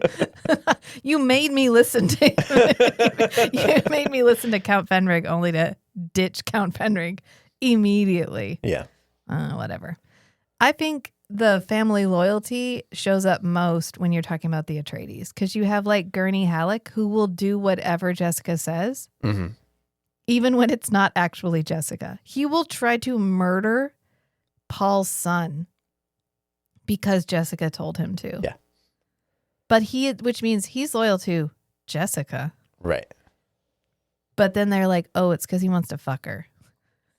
They sneak that in there. They're like, oh, friend zoned. Yeah. No, I hate friend zone, but if anybody was, it's Gurney, which she uses against him. Right, and it's the man. I prefer when you reframe it as the man is fuck zoning the woman. Yeah. Yes. Rather than the woman friend zoning the man. Right. Because that's what's happening. It's the man limiting the relationship by a sexual, a desire for sexual relationship. Right. Rather than the woman saying, ew, I don't want to have sex with you. Right. That's not part of all friendships. Is Leto acting for the good of his family when he accepts the golden path? No. Or is that him for once not acting in the best interest of the Atreides? Because family loyalty is what gets us here. Okay. He's loyal to House Atreides, but he is House Atreides. Okay. A lot like Farad'n and Carino with his mom, Leto becomes House Atreides. Right. He has the ring. He's the Duke. But is House Atreides the person, or is it the concept of the house? I think it's, and the values. Yeah, I think he's loyal to the values of House Atreides. But in accepting the golden path, he's expanding. Here I remain. He's expanding his responsibility to the entire human race. So he's taking responsibility in the way that Paul tried to walk away from. Paul never wanted to rule the universe. Right. Leto Leto recognizes that ruling the universe with an iron hand is a necessity for the survival of the human race. We'll circle back to not this, I just think. the survival of the human race. He says it this way. He's not interested in the survival of the race for 100 years or 1,000 years or 10,000 years. He's interested in the survival of the human race for millions of years. And I'd say that's the underlying motivation for what Leto does in the second half of the 6 books. Well, reordering the universe, reordering the way we perceive leadership. Yes. Yeah. All right. What does Leto fear? You're going to really like some of God Emperor. I love how it's gone lines. from you're going to like God Emperor to you're going to like some of God There's going to be so much to talk about. What does Leto fear about the nature of leadership and prescience? It's a trap. It's a trap, yeah. But in this case, the first step in avoiding the trap is not knowing of its existence. Knowing that there is a trap, but not looking into the future to figure out what exactly the trap is. Right. So what is he seeing when It's like when I get a puzzle, like one of the metal blacksmith's puzzles. To solve it, I need to know that there is a solution, but I don't want to know. I don't want to be told the solution. I want to figure it out for myself. Yeah. I was It's not about just the intellectual curiosity angle that Leto is avoiding looking into the future. It's because it traps you there. Yeah. So I was reading an interesting thing about the way the autistic brain works. And why bottom up versus top down. Yeah, and why it is difficult for some autistic people to enjoy like new media, which I feel on like a visceral level. And it is tolerating lack of context. Yeah. Autistic people and that's why you like not, to read the end of a book sometimes. Yes, they're not tolerant of a lack of context. So I wonder what that would bring to the prescient mind, because Paul cannot tolerate lack of context. Right. He has to know what's happening at all times in the world around him. And once he knows he has access to it, he can't not look. Right. Until he fully experiences the consequences of looking. Right. And then he gives it up. And Leto has all of that.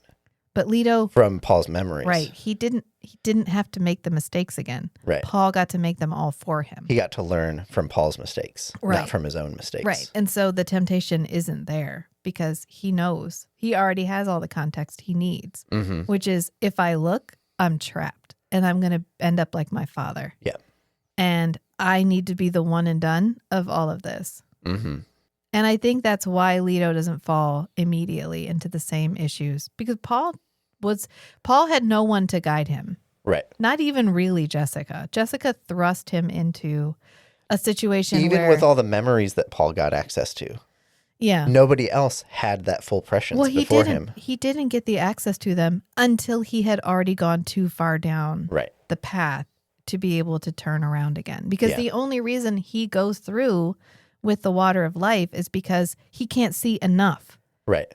And so he goes through with the water of life so that he can expand what he's already seeing. And so he does it to see the future. If Leto had had his choice, he never would have seen the future. Right. It's only because Alia forces him. Alia manipulates Gurney into forcing Leto through the spice trance. Yeah. And then he ends up so saturated with spice, any other person would have died. Because he's so tough. He's just so good at such this. a tough 8 to 10-year-old. Why am I so good at this? And that's why he's able to bond the sand trout to his own skin. Although when he sits down with his dad and he offers his dad sweet syrup to drink, which is the shit that comes out of his pores or whatever, he's like, "Dad, you want to lick me?" It's objectively weird, okay? And then when he sits down and like cilia comes out and goes into the sand. Yeah, it gathers gathers and nutrients moisture from the sand. Yeah. I mean, kudos for the ick factor on that one, because can you imagine every time you sit down? That's what you get when you have a like bio-based super suit, is things get gross really fast. Kind of reminds me of Oh, the Tom Hardy Venom movie where he Yeah. eats people's heads. Yeah. He's like, stop eating people's heads. It's giving me indigestion. All right. What is the central conflict Leto faces regarding his identity and his responsibilities? I think he has to give up his Yeah, that's why he integrates. his identity. He Yeah. integrates his ancestors. Does he die in the same way Alia dies? Ooh, that's a good question. Okay. So in a book series where that is getting explored a lot is the Lycanius trilogy. And it's a little bit of a spoiler. There's an immortal guy. He's big evil bad guy. And then he's like, ooh, I was wrong. Whoopsie doodle. So partly because of like he needs this artifact that his friend made, but it's trapped. It's being held protected by some people that can actually enforce it against him. But basically only someone of not like pure of heart, but of at least reasonably good motivation can claim it. And Okay. they have to undergo a mind scan basically to claim this artifact. And he's like, I'm the bad guy. I want to be not the bad guy. I need this artifact to actually save the world. And he's immortal. He's like thousands of years old. And so he erases all of his memories. Okay.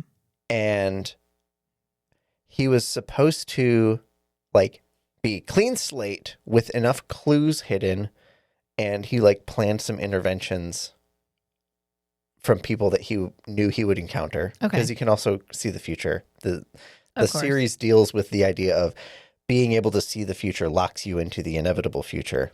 And so they're trying to get rid of that so that like the world can exist with an open future. And he gets it. Things don't work out exactly as he had hoped. And so he ends up being in this like clean slate guy, making friends, going on adventures for over a year. And it was supposed to be like a couple weeks where clean slate him got the artifact. And then one of his old buddies was supposed to come help him recover his memories so that, okay, now I have the artifact, I can save the world. But it ended up being like a year before his buddy found him to help him recover his memories.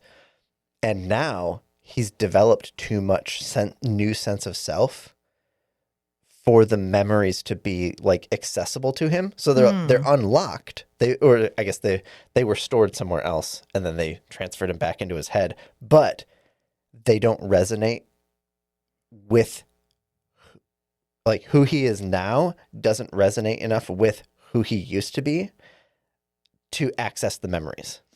And so it's like by the time he starts getting more memories back, it's almost 2 years later. Yeah. As an adult person who's been living in the world. And then he just keeps getting flashes of like really cool stuff that he's done in the past, really bad shit that he's done in the past. And so he's having to reconcile, who am I? Like based on all of these memories that I can remember in the first person, how does that influence who I am? Am I now the person that I was now that I have all my memories back? Yeah. No.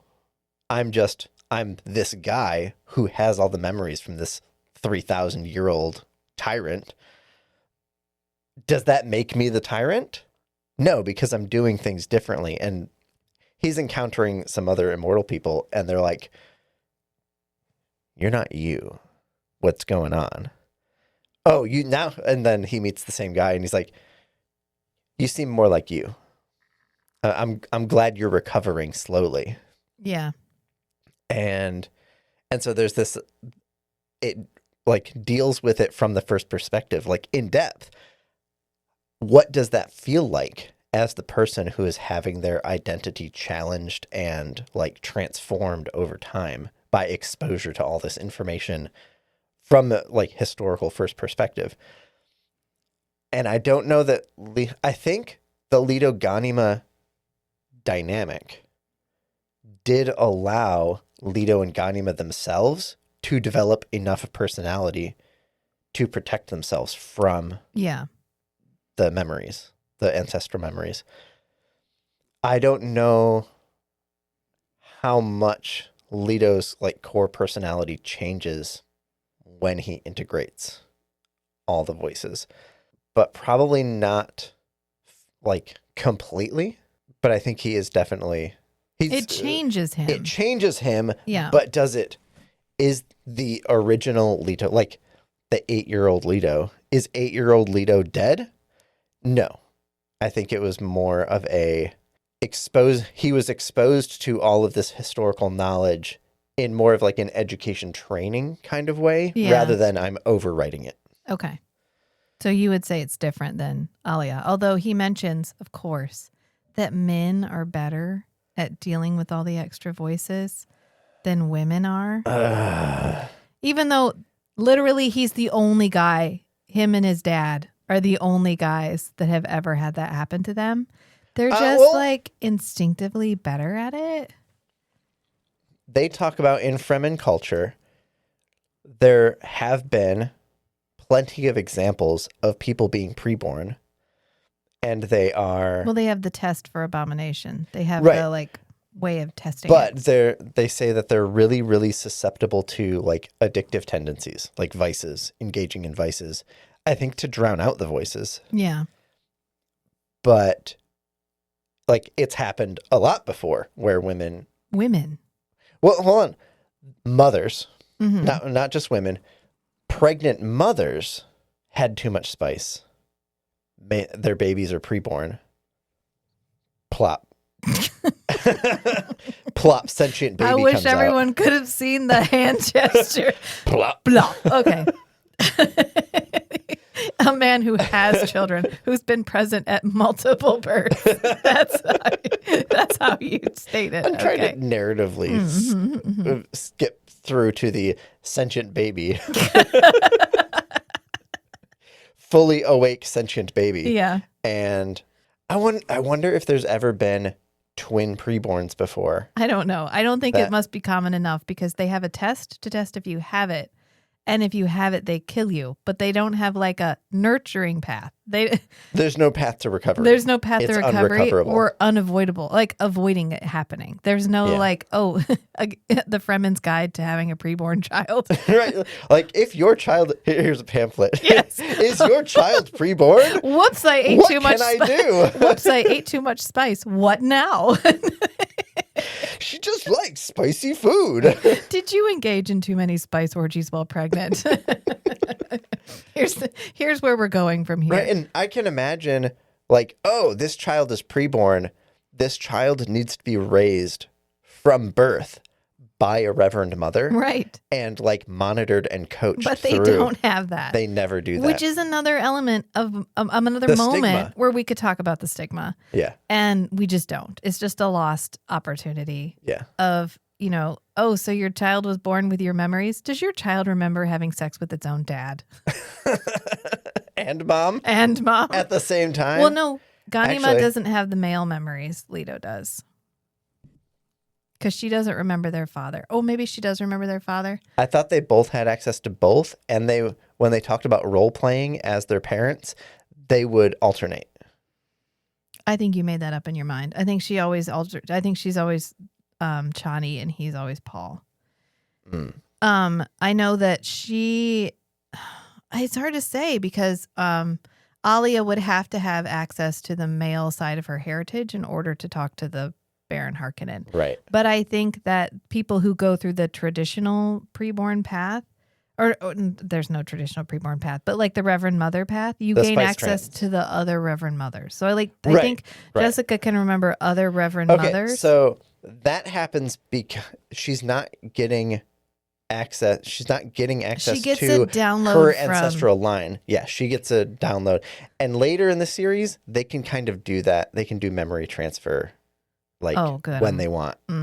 And there's a process to it. So there is actually a difference between being preborn Yes. and becoming a reverend mother, where you get A reverend more. mother is a like tradition lineage, Yeah. whereas preborn is genetic lineage. biological Yeah. lineage. I don't remember how we got started. I don't remember how we got started that, but I'm glad we hashed that out. What is a lesson that we get about power and its usage? Because you get Alia, who is trying to rule almost exclusively through fear and demonstrations of power. Right. She's trying to hold on to power, and to the point where she tries to assassinate her own mother. right. And I like how Jessica isn't like, oh, what happened to her? She's like, oh, that bitch.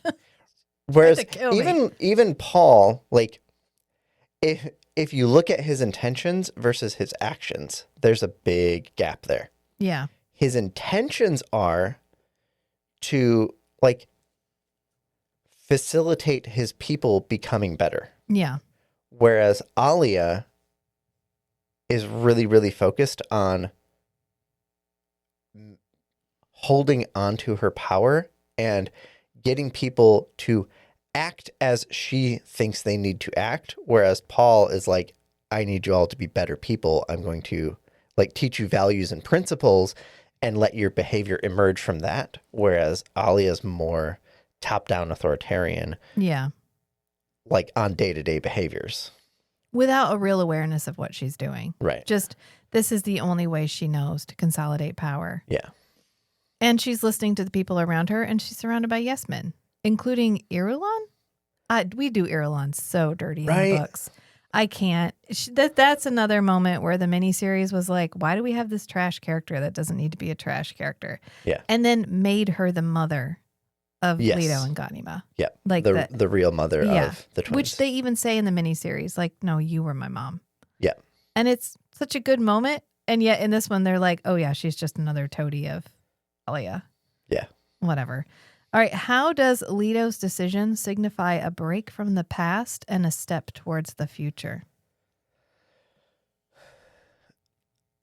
The line about, well, okay, I'm trying to limit it to Children of Dune, but I keep leaking into God Emperor. It's helpful though. because it's got all of the stuff that he expounds upon in God Emperor of Dune is just an expansion of how Leto talks about it. Like when he's talking to Paul and when he's talking about what prescience does and how human society, like what human society needs to be able to survive and how prescience undermines that. So, what was the question again? So Leto's break from the past. Yeah. How does it signify a break from the past and a step towards the future? Well, I guess the past of Paul is constantly holding on to prescience. Yeah. To have a like top-down control over the future. And I think Leto is much more bottom-up. And so that Leto is deliberately letting go of his monitoring of the future so that other eventualities can emerge. Well, it's a de-emphasis on the importance of prescience. Yeah, he definitely uses it heavily. But it's more like, I'm going to sample the future, let go, do some stuff, sample the future, let go. Okay, now examine those. Yeah, well, it's as a tool. He uses it as a tool to get where he wants to go. Rather than riding in the and it's not the train. Yeah, it's not the goal. Like the Kwisatz Haderach was the goal of the Bene Gesserit, to create a being that can be many places at once, that can see the future. So prescience itself was the goal, whereas Leto uses it more as a tool to get where he needed to go, so that prescience was no longer a goal, so that prescience was no longer necessary, because it never should have been the goal. Mm-hmm. Like knowing your future is effectively the same thing with it's. Okay.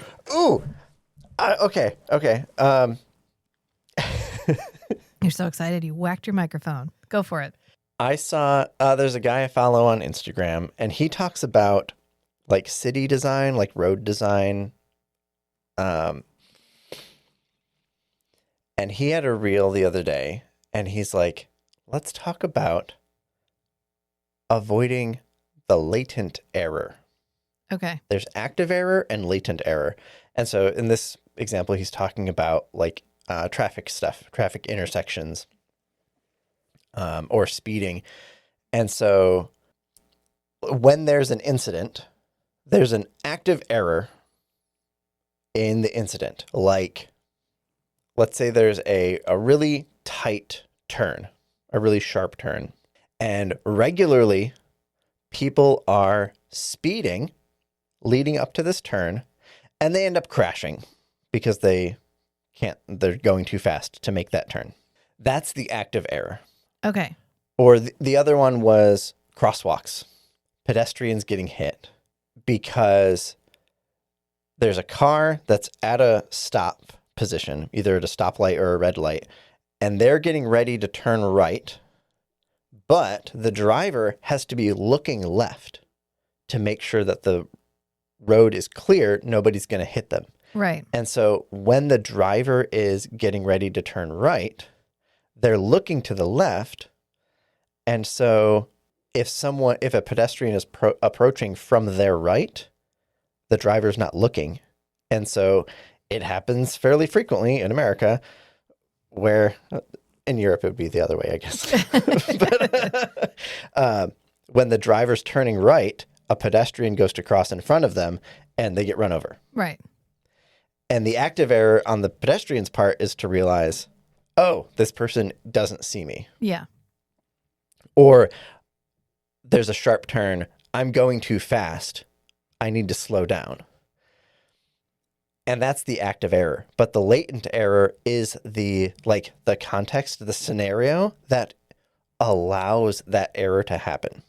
So that there was a sharp turn where people were going too fast. And so they added, like on the right side of this multi-lane thing where there's a sharp turn, they added a bunch of horizontal lines that as you get closer to the sharp corner, the lines get closer and closer together. Okay. So even if you're driving the same speed, like from You your feel like you're your speeding peripheral, up? you feel like you're speeding up. And so you automatically, like Slow reflexively slow down. And that's the latent error is this situation allows people to speed without Realizing. being aware that they're going way too fast. And so you can adjust the environment to reduce the opportunity for that active error to even happen in the first place. And there are things you can do with crosswalks, like no right on red. Yeah. This is what it was. It was during the 70s, during the gas shortage. Yeah. Was this the left turn thing or right turn on red? The right turn on red. Yeah. Right turn on a red light. They allowed it? Used to be illegal. Mm-hmm. If there was a red light, you were always stopped. But then during the gas shortage in the 70s, they said, okay, to prevent people from just idling at an intersection, consuming fuel, we're going to say, if it's clear, you can turn right on red. Mm-hmm. And yes, technically, that reduces the amount of fuel that you consume while you're just sitting there idling, and you can then get to your destination quicker. But the outcome of that has been many, many, many pedestrian deaths because the driver's looking to the left to see that they can turn right, and then a pedestrian tries to cross in front of them because there's somebody stopped at a red light. They're not going. And so stopping allowing a right turn on a red light, if you make that illegal again, that would be addressing the latent error of all these pedestrian deaths. Yeah. And he then went on to talk about how that actually didn't reduce the total consumption of gasoline. Right, because when things become more efficient, people just do it more often. Right. Yeah. And I was talking to someone about that at work, about AI stuff. Mm-hmm. When something becomes more efficient, they just expect you to do more of it. Yeah. Yeah. Okay, how is that relevant to Toledo? Okay. Say the question again. How did his decision, Leto's decision, signify a break from the past and a step towards the future? Well, I feel I have learned things. I do not know. I was going to say... Leto is addressing the latent error. Okay. In prescience. Yeah, the idea in the prescience, the danger of prescience. Right.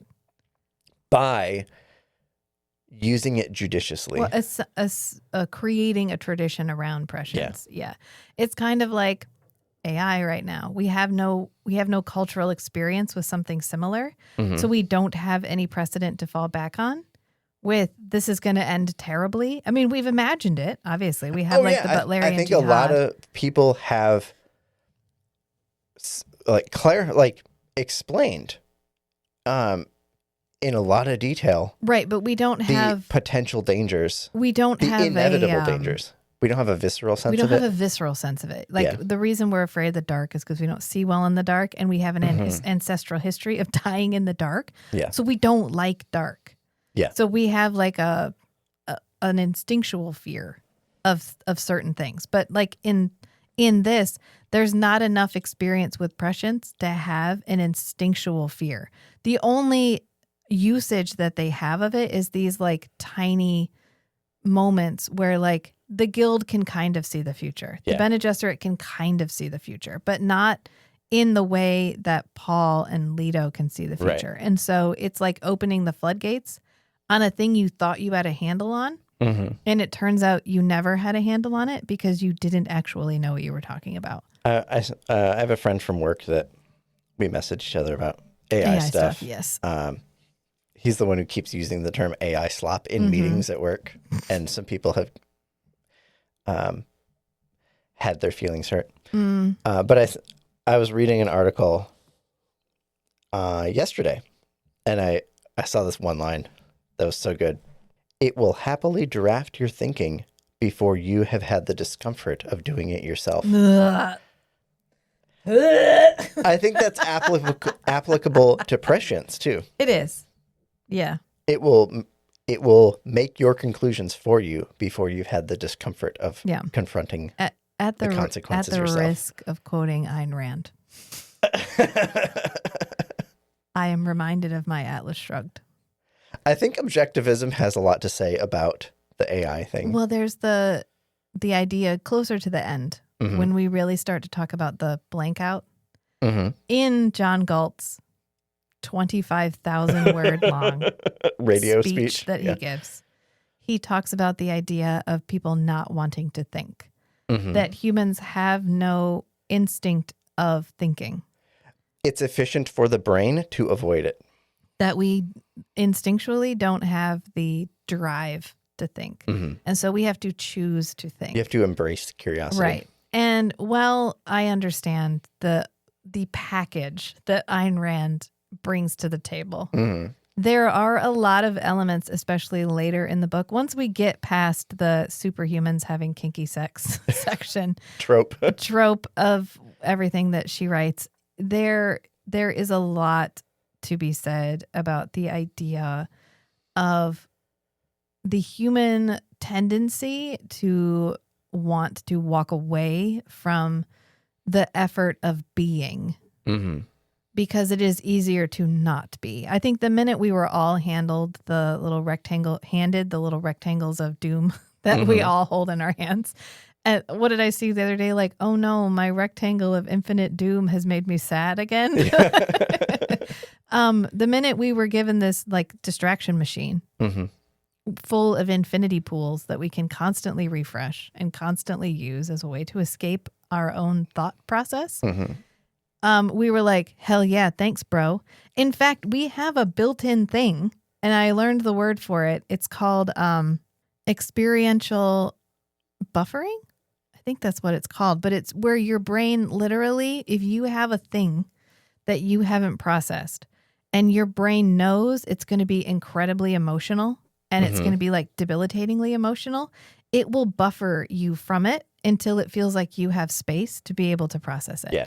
So this guy was saying he was trying to have a moment, like a quiet moment, and he just couldn't shut his brain off. He couldn't get it to stop. And when he finally did get it to stop, like listing out his groceries and the things he needed to do and the problems he was having at work and whatever else, and he just got quiet, he says, I just started sobbing. I just started sobbing because so much is happening in the world.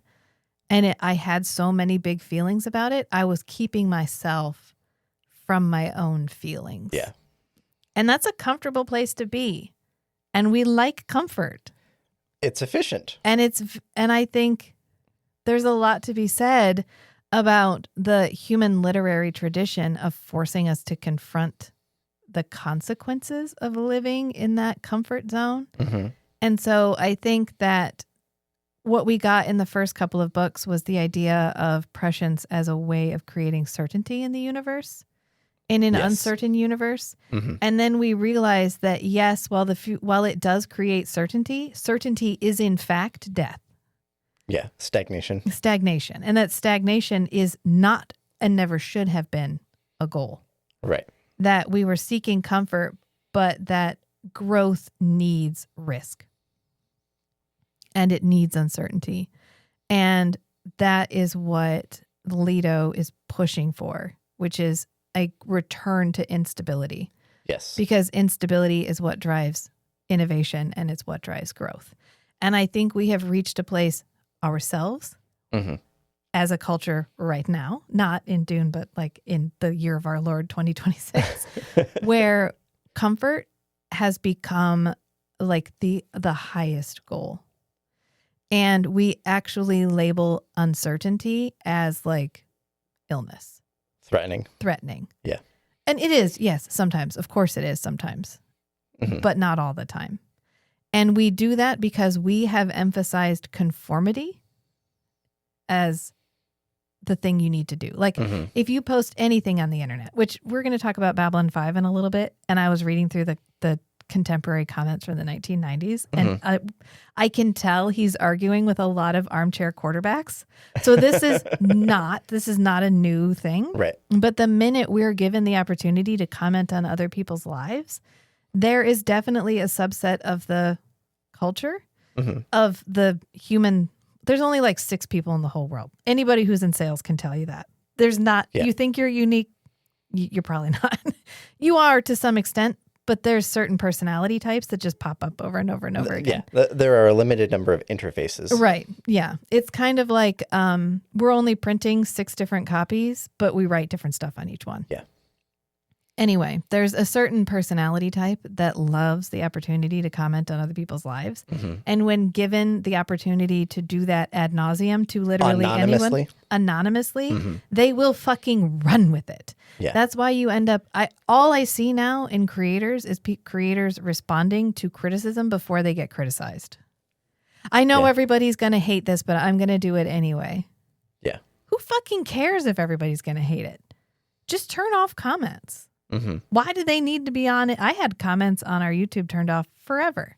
Yeah. Until I felt comfortable turning them on because honestly, I'm happy to have a conversation, but I am who I am and I have the opinion I have. And since my opinions don't harm anybody, I get to keep them.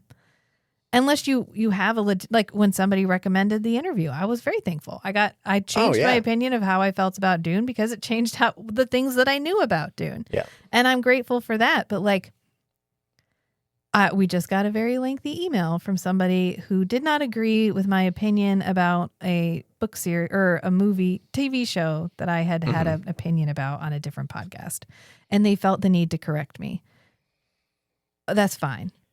But I didn't change my opinion. I appreciate that they did it through email rather than like and it was done YouTube very comment. civilly, which is a good example of when you want to defend the thing you love, defend the thing you love. Yeah. But don't just be like, shut your whore mouth, you're wrong. And I saw that email and they did it like, oh my God, it they was had so sources. civilly and I felt curious to look into the sources they provided. Right. And that's an example of when it's a really good way to do it. That's an example of when it's a good idea. But also, I don't know how we got here, but what I'm trying to say is You do you, boo. Okay? Mhm. The world needs you About to do you. Paul's use of prescience was to establish certainty, Right. And whereas right. Leto Yes. And is about embracing the uncertainty and curiosity. and the pressure for comfort and conformity is high. And so what I'm saying is comfort is a trap. Comfort can be a trap yes. if used in excess. Yeah. Don't hedge my bets. Just let me say the thing I'm gonna say. And then get hated. I know people are gonna hate it when I say this, but Absolutely, exclusively, only Sith steal in absolutes. I know. There's a question later, and maybe we can just discuss it now, where they're talking about like basically, how do I want to say this? So there was some singer lately who made a post about this famous lady who just died. Bardot? I forget her first name. Anyway, she was a huge Nazi sympathizer, not a great person, did some really shitty stuff. But you really got to dig to find that because that's not what you normally hear about when you hear about them. And so the singer made a memorial post because they passed. They were like, oh, I'm really sad about this person passing, blah, blah, blah. And people were like, God, she was a Nazi. And then the singer looked into it and was like, oh, okay, I realized she's a Nazi. Wow, I didn't know any about that. I took my post down. I rescind everything I said. And there was a huge move to cancel the singer because she posted about the person. Who she had posted in the first place in ignorance. Yeah. And people are like, ooh, we should cancel her. I can't believe she would have, like, she wrote a song based on her. Like, I can't believe she would ever do that. And it's like. That's not the first step. You realize that people are people, right? And that there's this push to just for perfectionism, for getting it right the first time. Yeah. And if you don't, you're a failure. You deserve to be canceled. And it's fucking wild. I've never succeeded on anything on the first try. Well, then you don't try. Then nobody tries. Then you don't try, yeah. You end up cutting off this huge portion of people who would otherwise drive culture because they're so terrified of making a mistake that they just don't do it. Yeah. And so all the cool weirdos who would be pushing fashion, who would be pushing new forms of music, who would be pushing new forms of art, who would be creating new forms of like protest, all of that, they don't come out because they don't want to be criticized. Yeah. Because the criticism is so immense and global. And global. Yeah. Anonymous and global. I'm gonna go ahead and put a pin in that because I have another TED Talk about the effect of social media on culture and how none of it has been positive. None of it. The only thing it's been positive for is the shareholders. Yes, correct. Yeah. And I can say that as someone who went through early internet. I grew up. I was there, Gandalf. The forums, the web rings. You were into it way more than I was. Finding people. I mean, finding your people. And then you owned the space. You owned your own community. You weren't going to Facebook for your community. Facebook didn't control your community. Facebook didn't police your community. You did. And I am going to just leave that because if you went through it, you know we experienced what it was like to have a completely free internet. Yeah, collaborative internet. Rather than exploitation internet. And now I'm having nightmares about not being able to use my phone because I have to watch an ad before I can make a phone call. So this isn't one of the questions, but it's one of the things I wanted to bring up, which is that kind of one-to-one, the apples to apples of the preacher and John the Baptist. Okay. And how that relates to his overall like subversion of the Messiah trope. Because I have seen the preacher compared multiple times to the idea of John the Baptist. In fact, I think they compare him to John the Baptist in this book. I think they do, yeah. Yeah, where John the Baptist was the one who prepared the way for Jesus. So anybody who had to grow up in religious trauma like me. Fundamentalist Christianity. Yeah. You know that John the Baptist's entire purpose was to be the missionary of protectiva for Jesus, where plant he plant the seeds, and then he, of course, baptizes Jesus, endorses him, and it's like a endorsement, right? And so the preacher, they show him as John the Baptist, but we're also anti-Messiah. So the preacher is preparing the way for Leto by erasing his own legacy.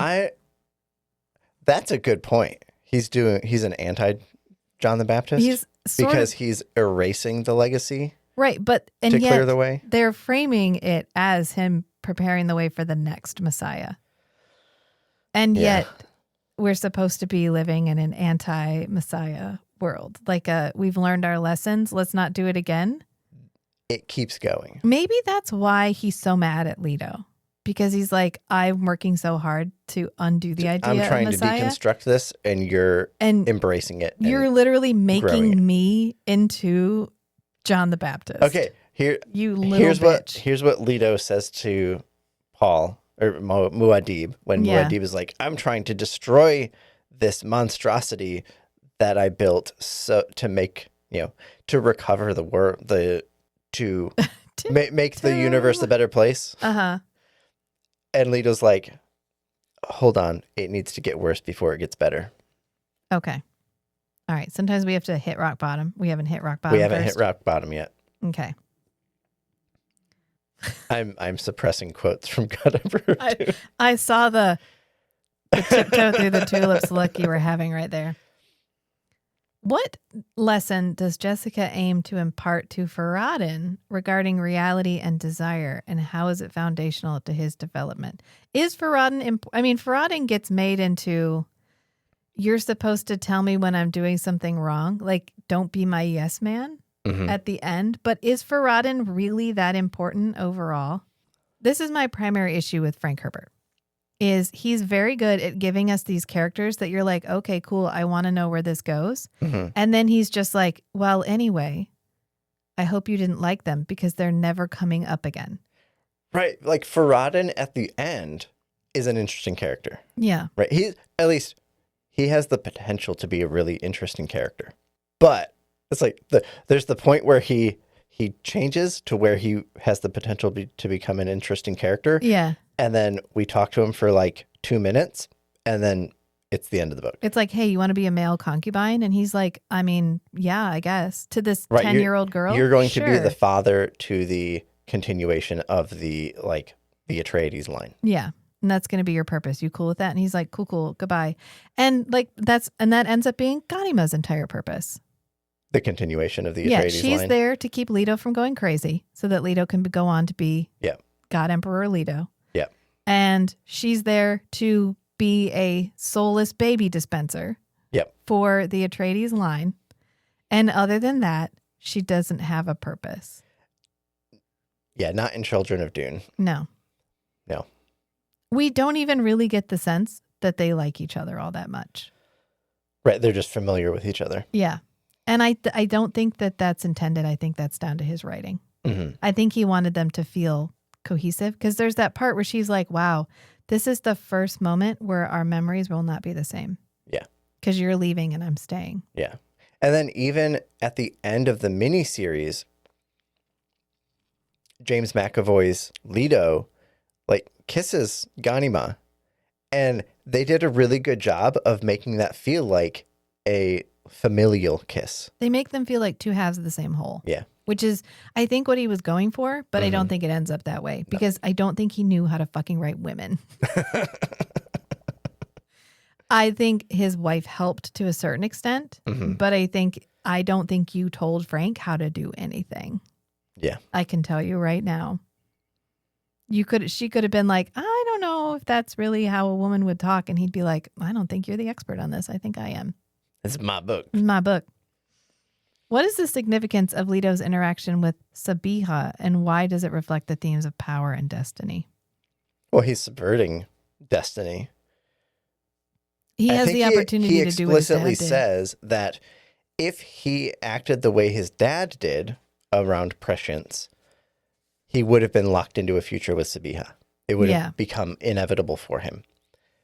But he recognizes the trap that his father fell into, and even though he does explore that timeline, and he experiences the years of love and affection and dedication that they have for each other. Yeah.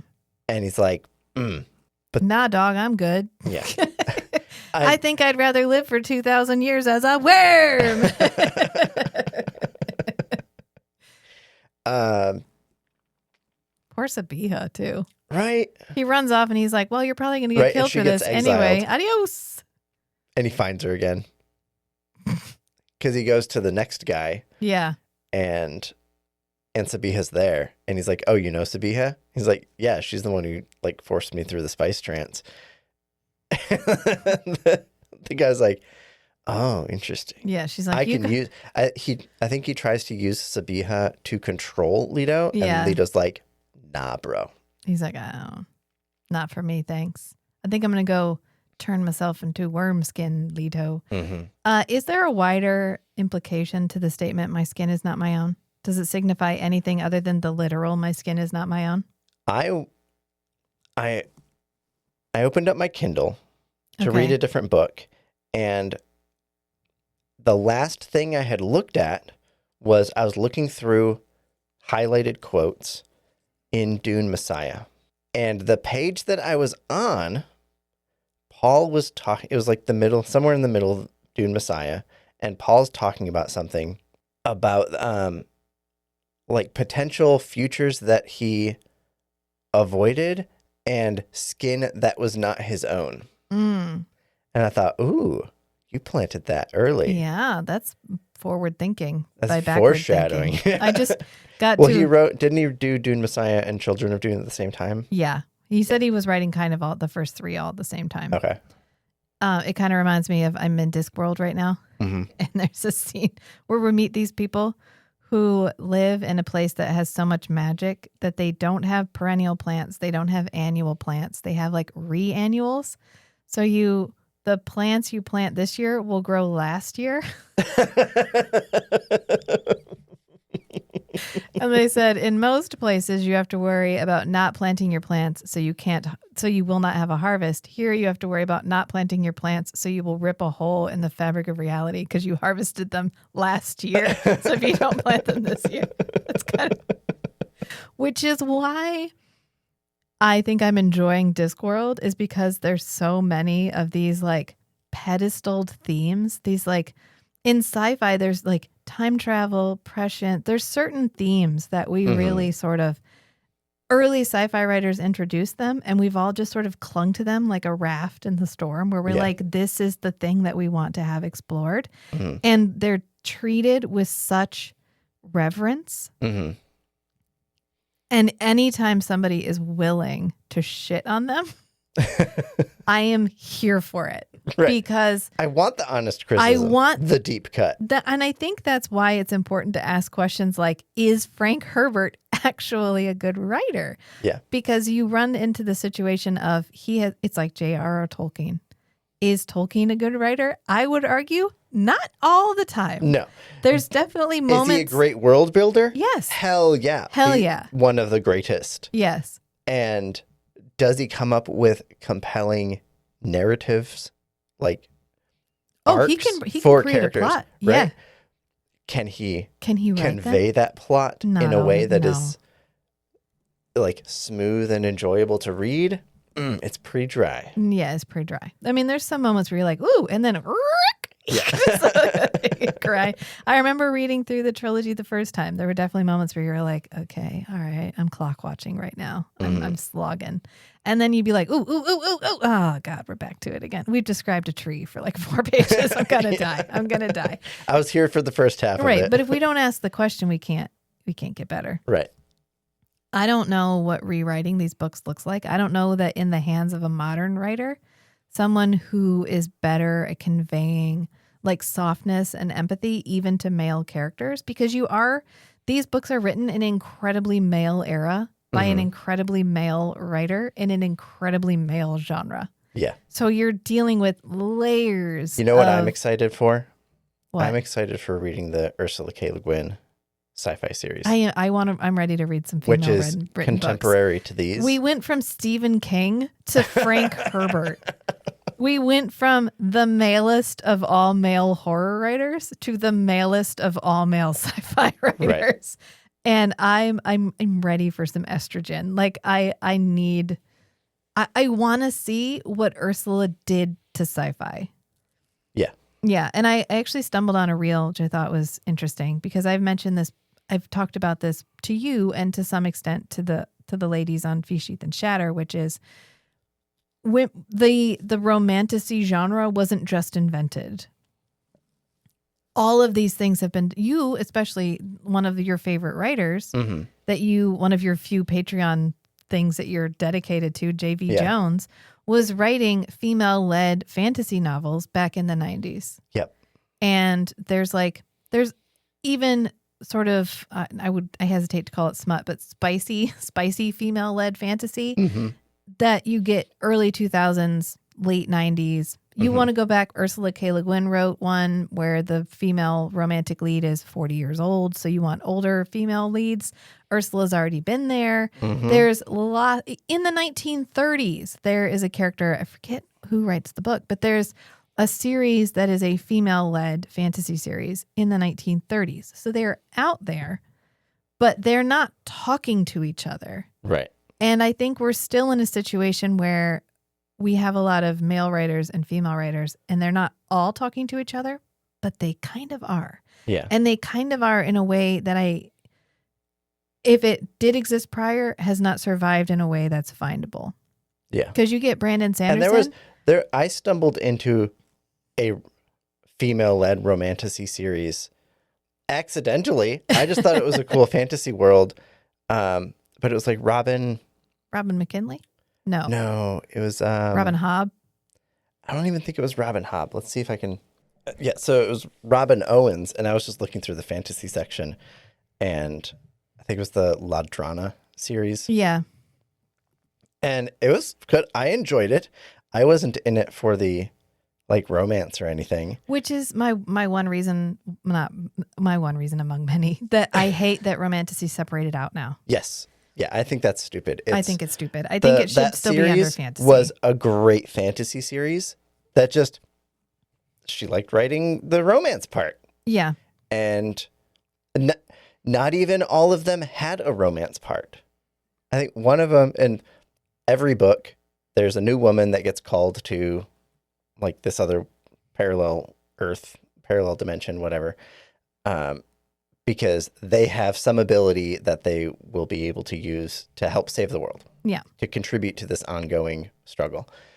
And I think one of the books, she doesn't find a partner, a permanent partner. I think she hooks up with somebody, but the other books, they all find they couple up. They couple up and settle down. Yeah. And they still go on to be leaders of the government, or the one lady has her own wizard's tower by the end of it. But yeah, I think I remember either I read it or you told me about it.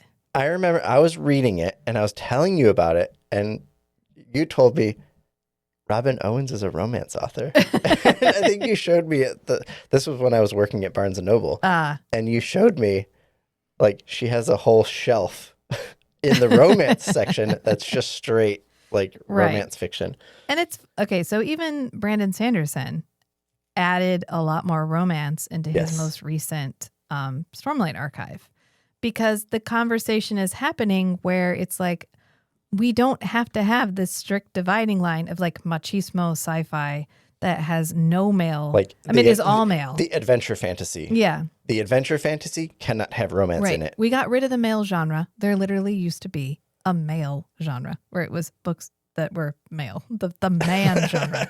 We got rid of that, and now we can talk and we can meet in this middle zone where I think a lot of people live, where a lot of men, of course, I get the appeal of the lone ranger, dark, tragic backstory character, clearly, because it's one of my favorite archetypes. Yeah. I don't need it to be male or female. I just need them to be tortured. Right. And I that appeals to me on a very visceral level. So I don't mind that. I don't mind when they're male. I don't mind when they're female. I don't particularly care. And it's okay to have a preference for most of the time it doesn't matter. Well, it's okay to have a preference for a male character if that is your life experience and you want to feel represented, because, hey, representation matters. So I get that, but it's nice to see a male author not afraid to add in softness. Right. We read that book and we talked about it, and We haven't talked about it in a while, but it was the book where the guy was living his life out of order. Yes. And he was slowly realizing the implication of adhering to his incredibly toxic male outlook on life. And how he needs to treat every day individually. Right. And how he needs to recognize the impact that his own toxic masculinity has on the world around him. Yeah. I can't remember the name of that book. Do you remember? It was one of the few arcs that we've gotten from like a big publisher. It was like HarperCollins or something. And it was so good because it was a male author writing for a male audience, but also talking about the impact of toxic masculinity or fragile masculinity on life's experience. So when we have those conversations, when we're talking across the male-female author divide, there's so much there's such fertile ground in the middle. And I it's not going to happen, but I wish we could give this exact plot to an author that can inject at least a small amount of empathy into the characters. Mm-hmm. Because I think often the point ends up getting lost because of how wooden. And I know Frank thought they were complicated. He thought he was giving us this really multi-layered thing. And in some ways he is, but I think the conversation needs to happen about how he also missed the mark in certain respects because he doesn't involve you emotionally in a lot of what's happening. Only in Dune Messiah, which is probably why it's one of my favorites.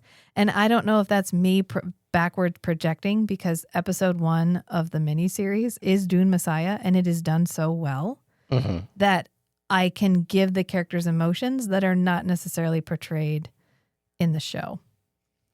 I was looking back at Strange Beautiful Book Club and I don't see that book. I mean, we talked about it twice. We did a spoiler-free review, and then we talked about it again. But it was like years ago at this point. Yeah.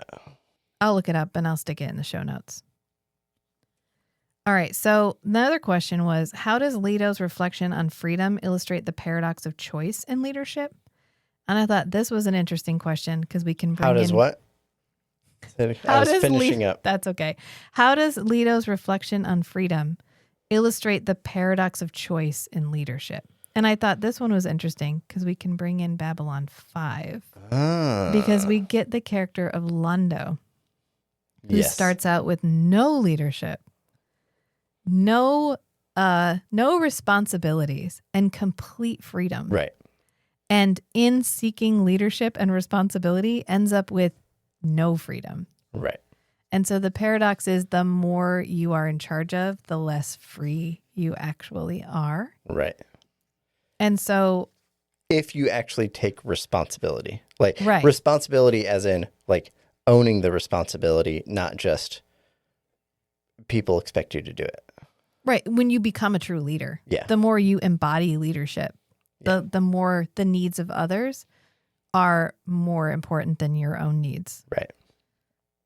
Or you at least have to balance those. Well, and I think Leto sacrifices himself to become like the main leader. Mm-hmm. Even though we discussed, I don't think he fully dies. I think he sacrifices everything he could have become in order to become the one thing that everybody needs. Yeah. What significance does the water from the jar of Muad'Dib hold in the context of Leto's realm? I just feel bad for Muad'Dib because he can't even fucking get away from it when he dies. He's like, he walks off into the desert to just die. He's like, I'm done. I'm going to fucking die. And they find him and they're like, ooh, Muad'Dib, yes. And they keep him and he's like, I'm not going to look at the future though. And then he becomes a preacher. And then he works for the rest of his life. He avoids everything that he wants, his family, everything, so that he can undo his own legacy. And in the end, he's memorialized for the legacy that he tried to destroy. Because he gets put in a mason jar and stuff. I don't know that it's... Does Leto talk about it?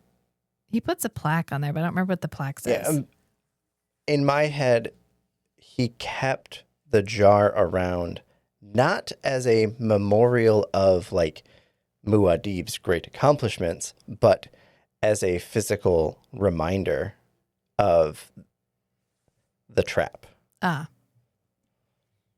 maybe to Leto, but I think yeah. I think outwardly it ends up as a memorial to Muad'Dib. Yeah, yeah. From the rest of the society, they see the jar, Muad'Dib's water, next to Leto, and it's a "my father is here with me" kind of thing. Yeah, he's endorsed my leadership. Yes. Yeah. Yeah. Even though he wouldn't actually talk to me in real life. Let's wrap up on the thing that I think is the most confusing about the whole book.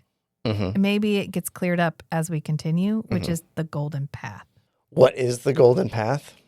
Like, what is it and why is it significant? I know he's saving us from Krallisek, which reminds me of Prilosec every time I hear it. I'm like, heartburn? No. The whirlwind, the end of the universe, the destruction, not in fact heartburn. So my take on the golden path and Krallisek is that Krallisek isn't a specific event. Okay.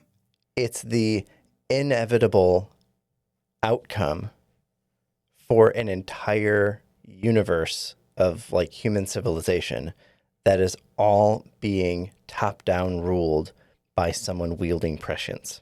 Okay. By religion and politics. But yeah, well, when religion and politics ride in the same cart, the whirlwind follows. In this situation, the leader of the state is also the leader of the church, and the church officials are the government officials. Is it the chaos inherent in despotism? I think it's the constraint of options when you're doing top-down control. And Leto's solution to that is fuck prescience. Long term. So what is the golden path then? The golden path is fuck prescience. Okay. Well, we'll write that down as our current belief on the golden path. Okay. I think the golden path is the narrow walk that must be trod in order to save humanity. So Paul had talked about the landscape of futures, and Leto talks about it too, the landscape of futures when you use prescience, and you can, the thing that Paul was able to do differently than how the navigators see the future. There's an account where the guy starts all the reels with, I read all 23 Dune books, so you don't have to. So he answers questions. There's more than 23, isn't there? I think the 23 that include the Brian Herbert books, but I think other people have written. Well, there's some that he wrote based on his dad's notes, I think. Mm-hmm. And then the rest, I think he's just sort of cashing in. Yeah. So, which, hey, man, anyway, get that bread. That's how he starts it. And somebody asked him how the navigators, the Highliner travel, actually works. The way he explained it was the Holtzman engine kind of moves the ship and the space around the ship kind of outside of normal time and space. Okay. And random outcomes are passing by the ship. Okay. And so the navigator's job is to select the right time to turn off the Holtzman engine for the Highliner to fall back into reality. Okay. And so most of them would result in the destruction of the entire ship and everything in it. Which is to be avoided. But the navigator is there to select the right instance that coincides with the desired outcome. Okay. Which is the ship shows up in the place they scheduled it to show up. Okay. And that, experientially for the navigator, that can be an arbitrary amount of time. Okay. But it's a specific way of using prescience to just monitor what universe will I be what situation will I be dropping the ship back into? Then how come Paul can't teleport? He could if he had a Holtzman engine. Oh, he needs the engine? Yeah. The prescience of the navigator has engine? Nothing to do with the travel. the mechanism Just of travel. the guidance. And there was another one where Like the Pilgrims someone and Wing asked the guy Commander. about like Wing Commander. I almost mentioned Wing Commander You the other mean day. the sci-fi fantasy epic of our generation? Correct. Yes. Wing Commander. This guy had another reel talking about the history, and he said the Holtzman engine was developed after the Butlerian Jihad.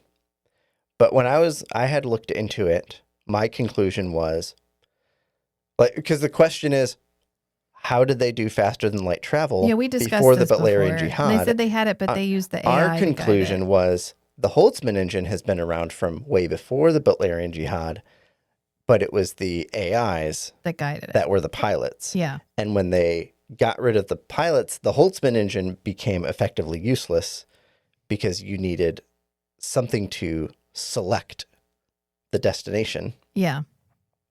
And that's where the navigators came from. Right. Because they had already discovered Arrakis. Which is the opposite way that the Wing Commander works. The AI is not as good as the the AI human. is developed based on the brain of the Oh, pilgrims. yeah. And so it can guide them through space anomalies Right. because the pilgrims could. Right. Not they had an AI that could guide you through space anomalies and then the pilgrims learned how to do it. Yeah. Yeah. So that's our conclusion was the AIs used to do it, used to do the Right, because it Holtzman makes engine more sense navigation. that way. Because otherwise, there's no explained faster than light travel. And I think before he the Butlerian deliberately Jihad. wanted that kind of woo woo. And you see Right. that a lot in pre moon landing, like pre humans actually going to space. Mhm. You get a lot of more woo woo Hand-wavy. technology Yeah. because it's like, I don't want to lock myself in because, like C.S. Lewis wrote his Paralandra books and we have a steam powered spaceship. Right. Obviously, that does not age very well. And then there was a other one where Actually. Wait. Wait. There's the other one where the guy goes to the moon, but he accidentally invents a the anti-gravity. Yeah. And then he makes a spaceship out of glass windows and travels to space. Mm-hmm.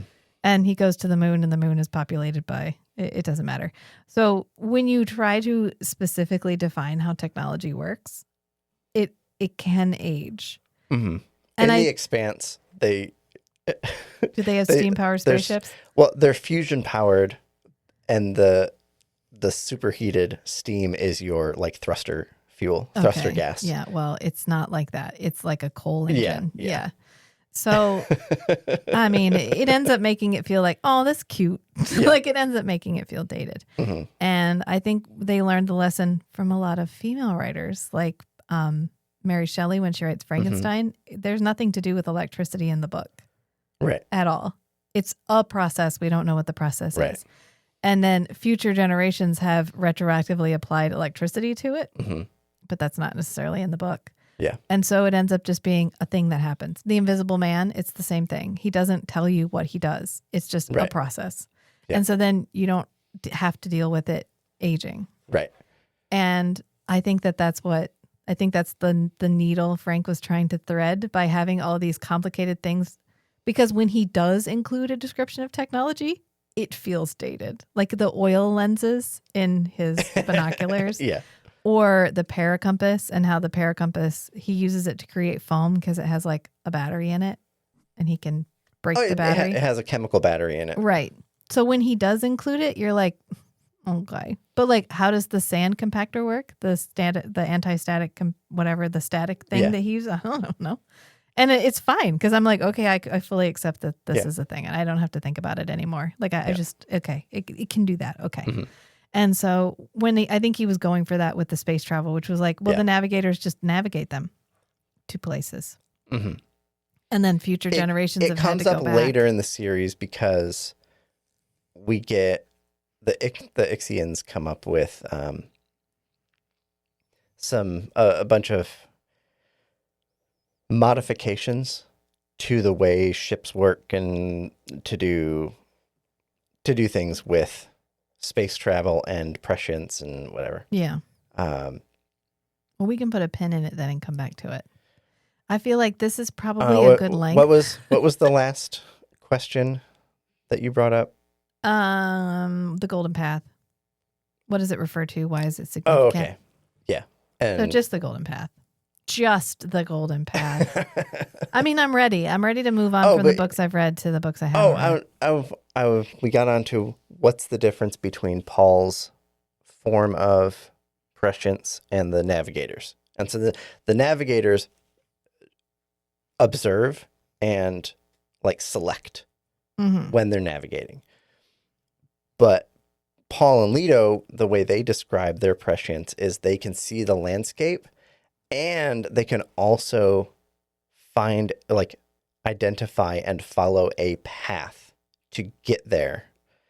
Whereas the navigators, they can see the future, they can see potential things that will happen, but they don't have that full prescience, as far as my understanding goes, to actually like follow that path consistently to achieve the desired outcome. They aren't manipulating the future. They're just watching it go and then picking their moment. And they can't do it, I think, at the resolution and scale that Paul and Leto can because they're mostly just sitting there watching and saying, okay, stop. Yeah. And so the amount of like traversing the future they're doing is very, very short time frame. Gotcha. Yeah. I mean, it's interesting. I'm looking forward to moving on into the next book and then seeing how that changes my perception of the way things work right now. Mm-hmm. Because you've read them. Yeah. Last time we went through and read the first 3, you went on and read the last 3. Yeah. And I was like, well, done. And I didn't read the rest. So I'm ready to go on and read the next 3 and see how that affects our overall feelings. Mm-hmm. And I think that's probably a good place to leave it because we're pretty deep in 2.5 hours. Feels like a good return to form for us. And I think we're going to shoot for the first week in February. And if we don't make it, just know that we're trying. But life is a lot. And I think that we can all agree that life is a little bit a lot right now. And we're all just doing our best. So remember, sometimes the strangest things are the most beautiful too. So be who you are and love what you love. Until next time, friends. Bye.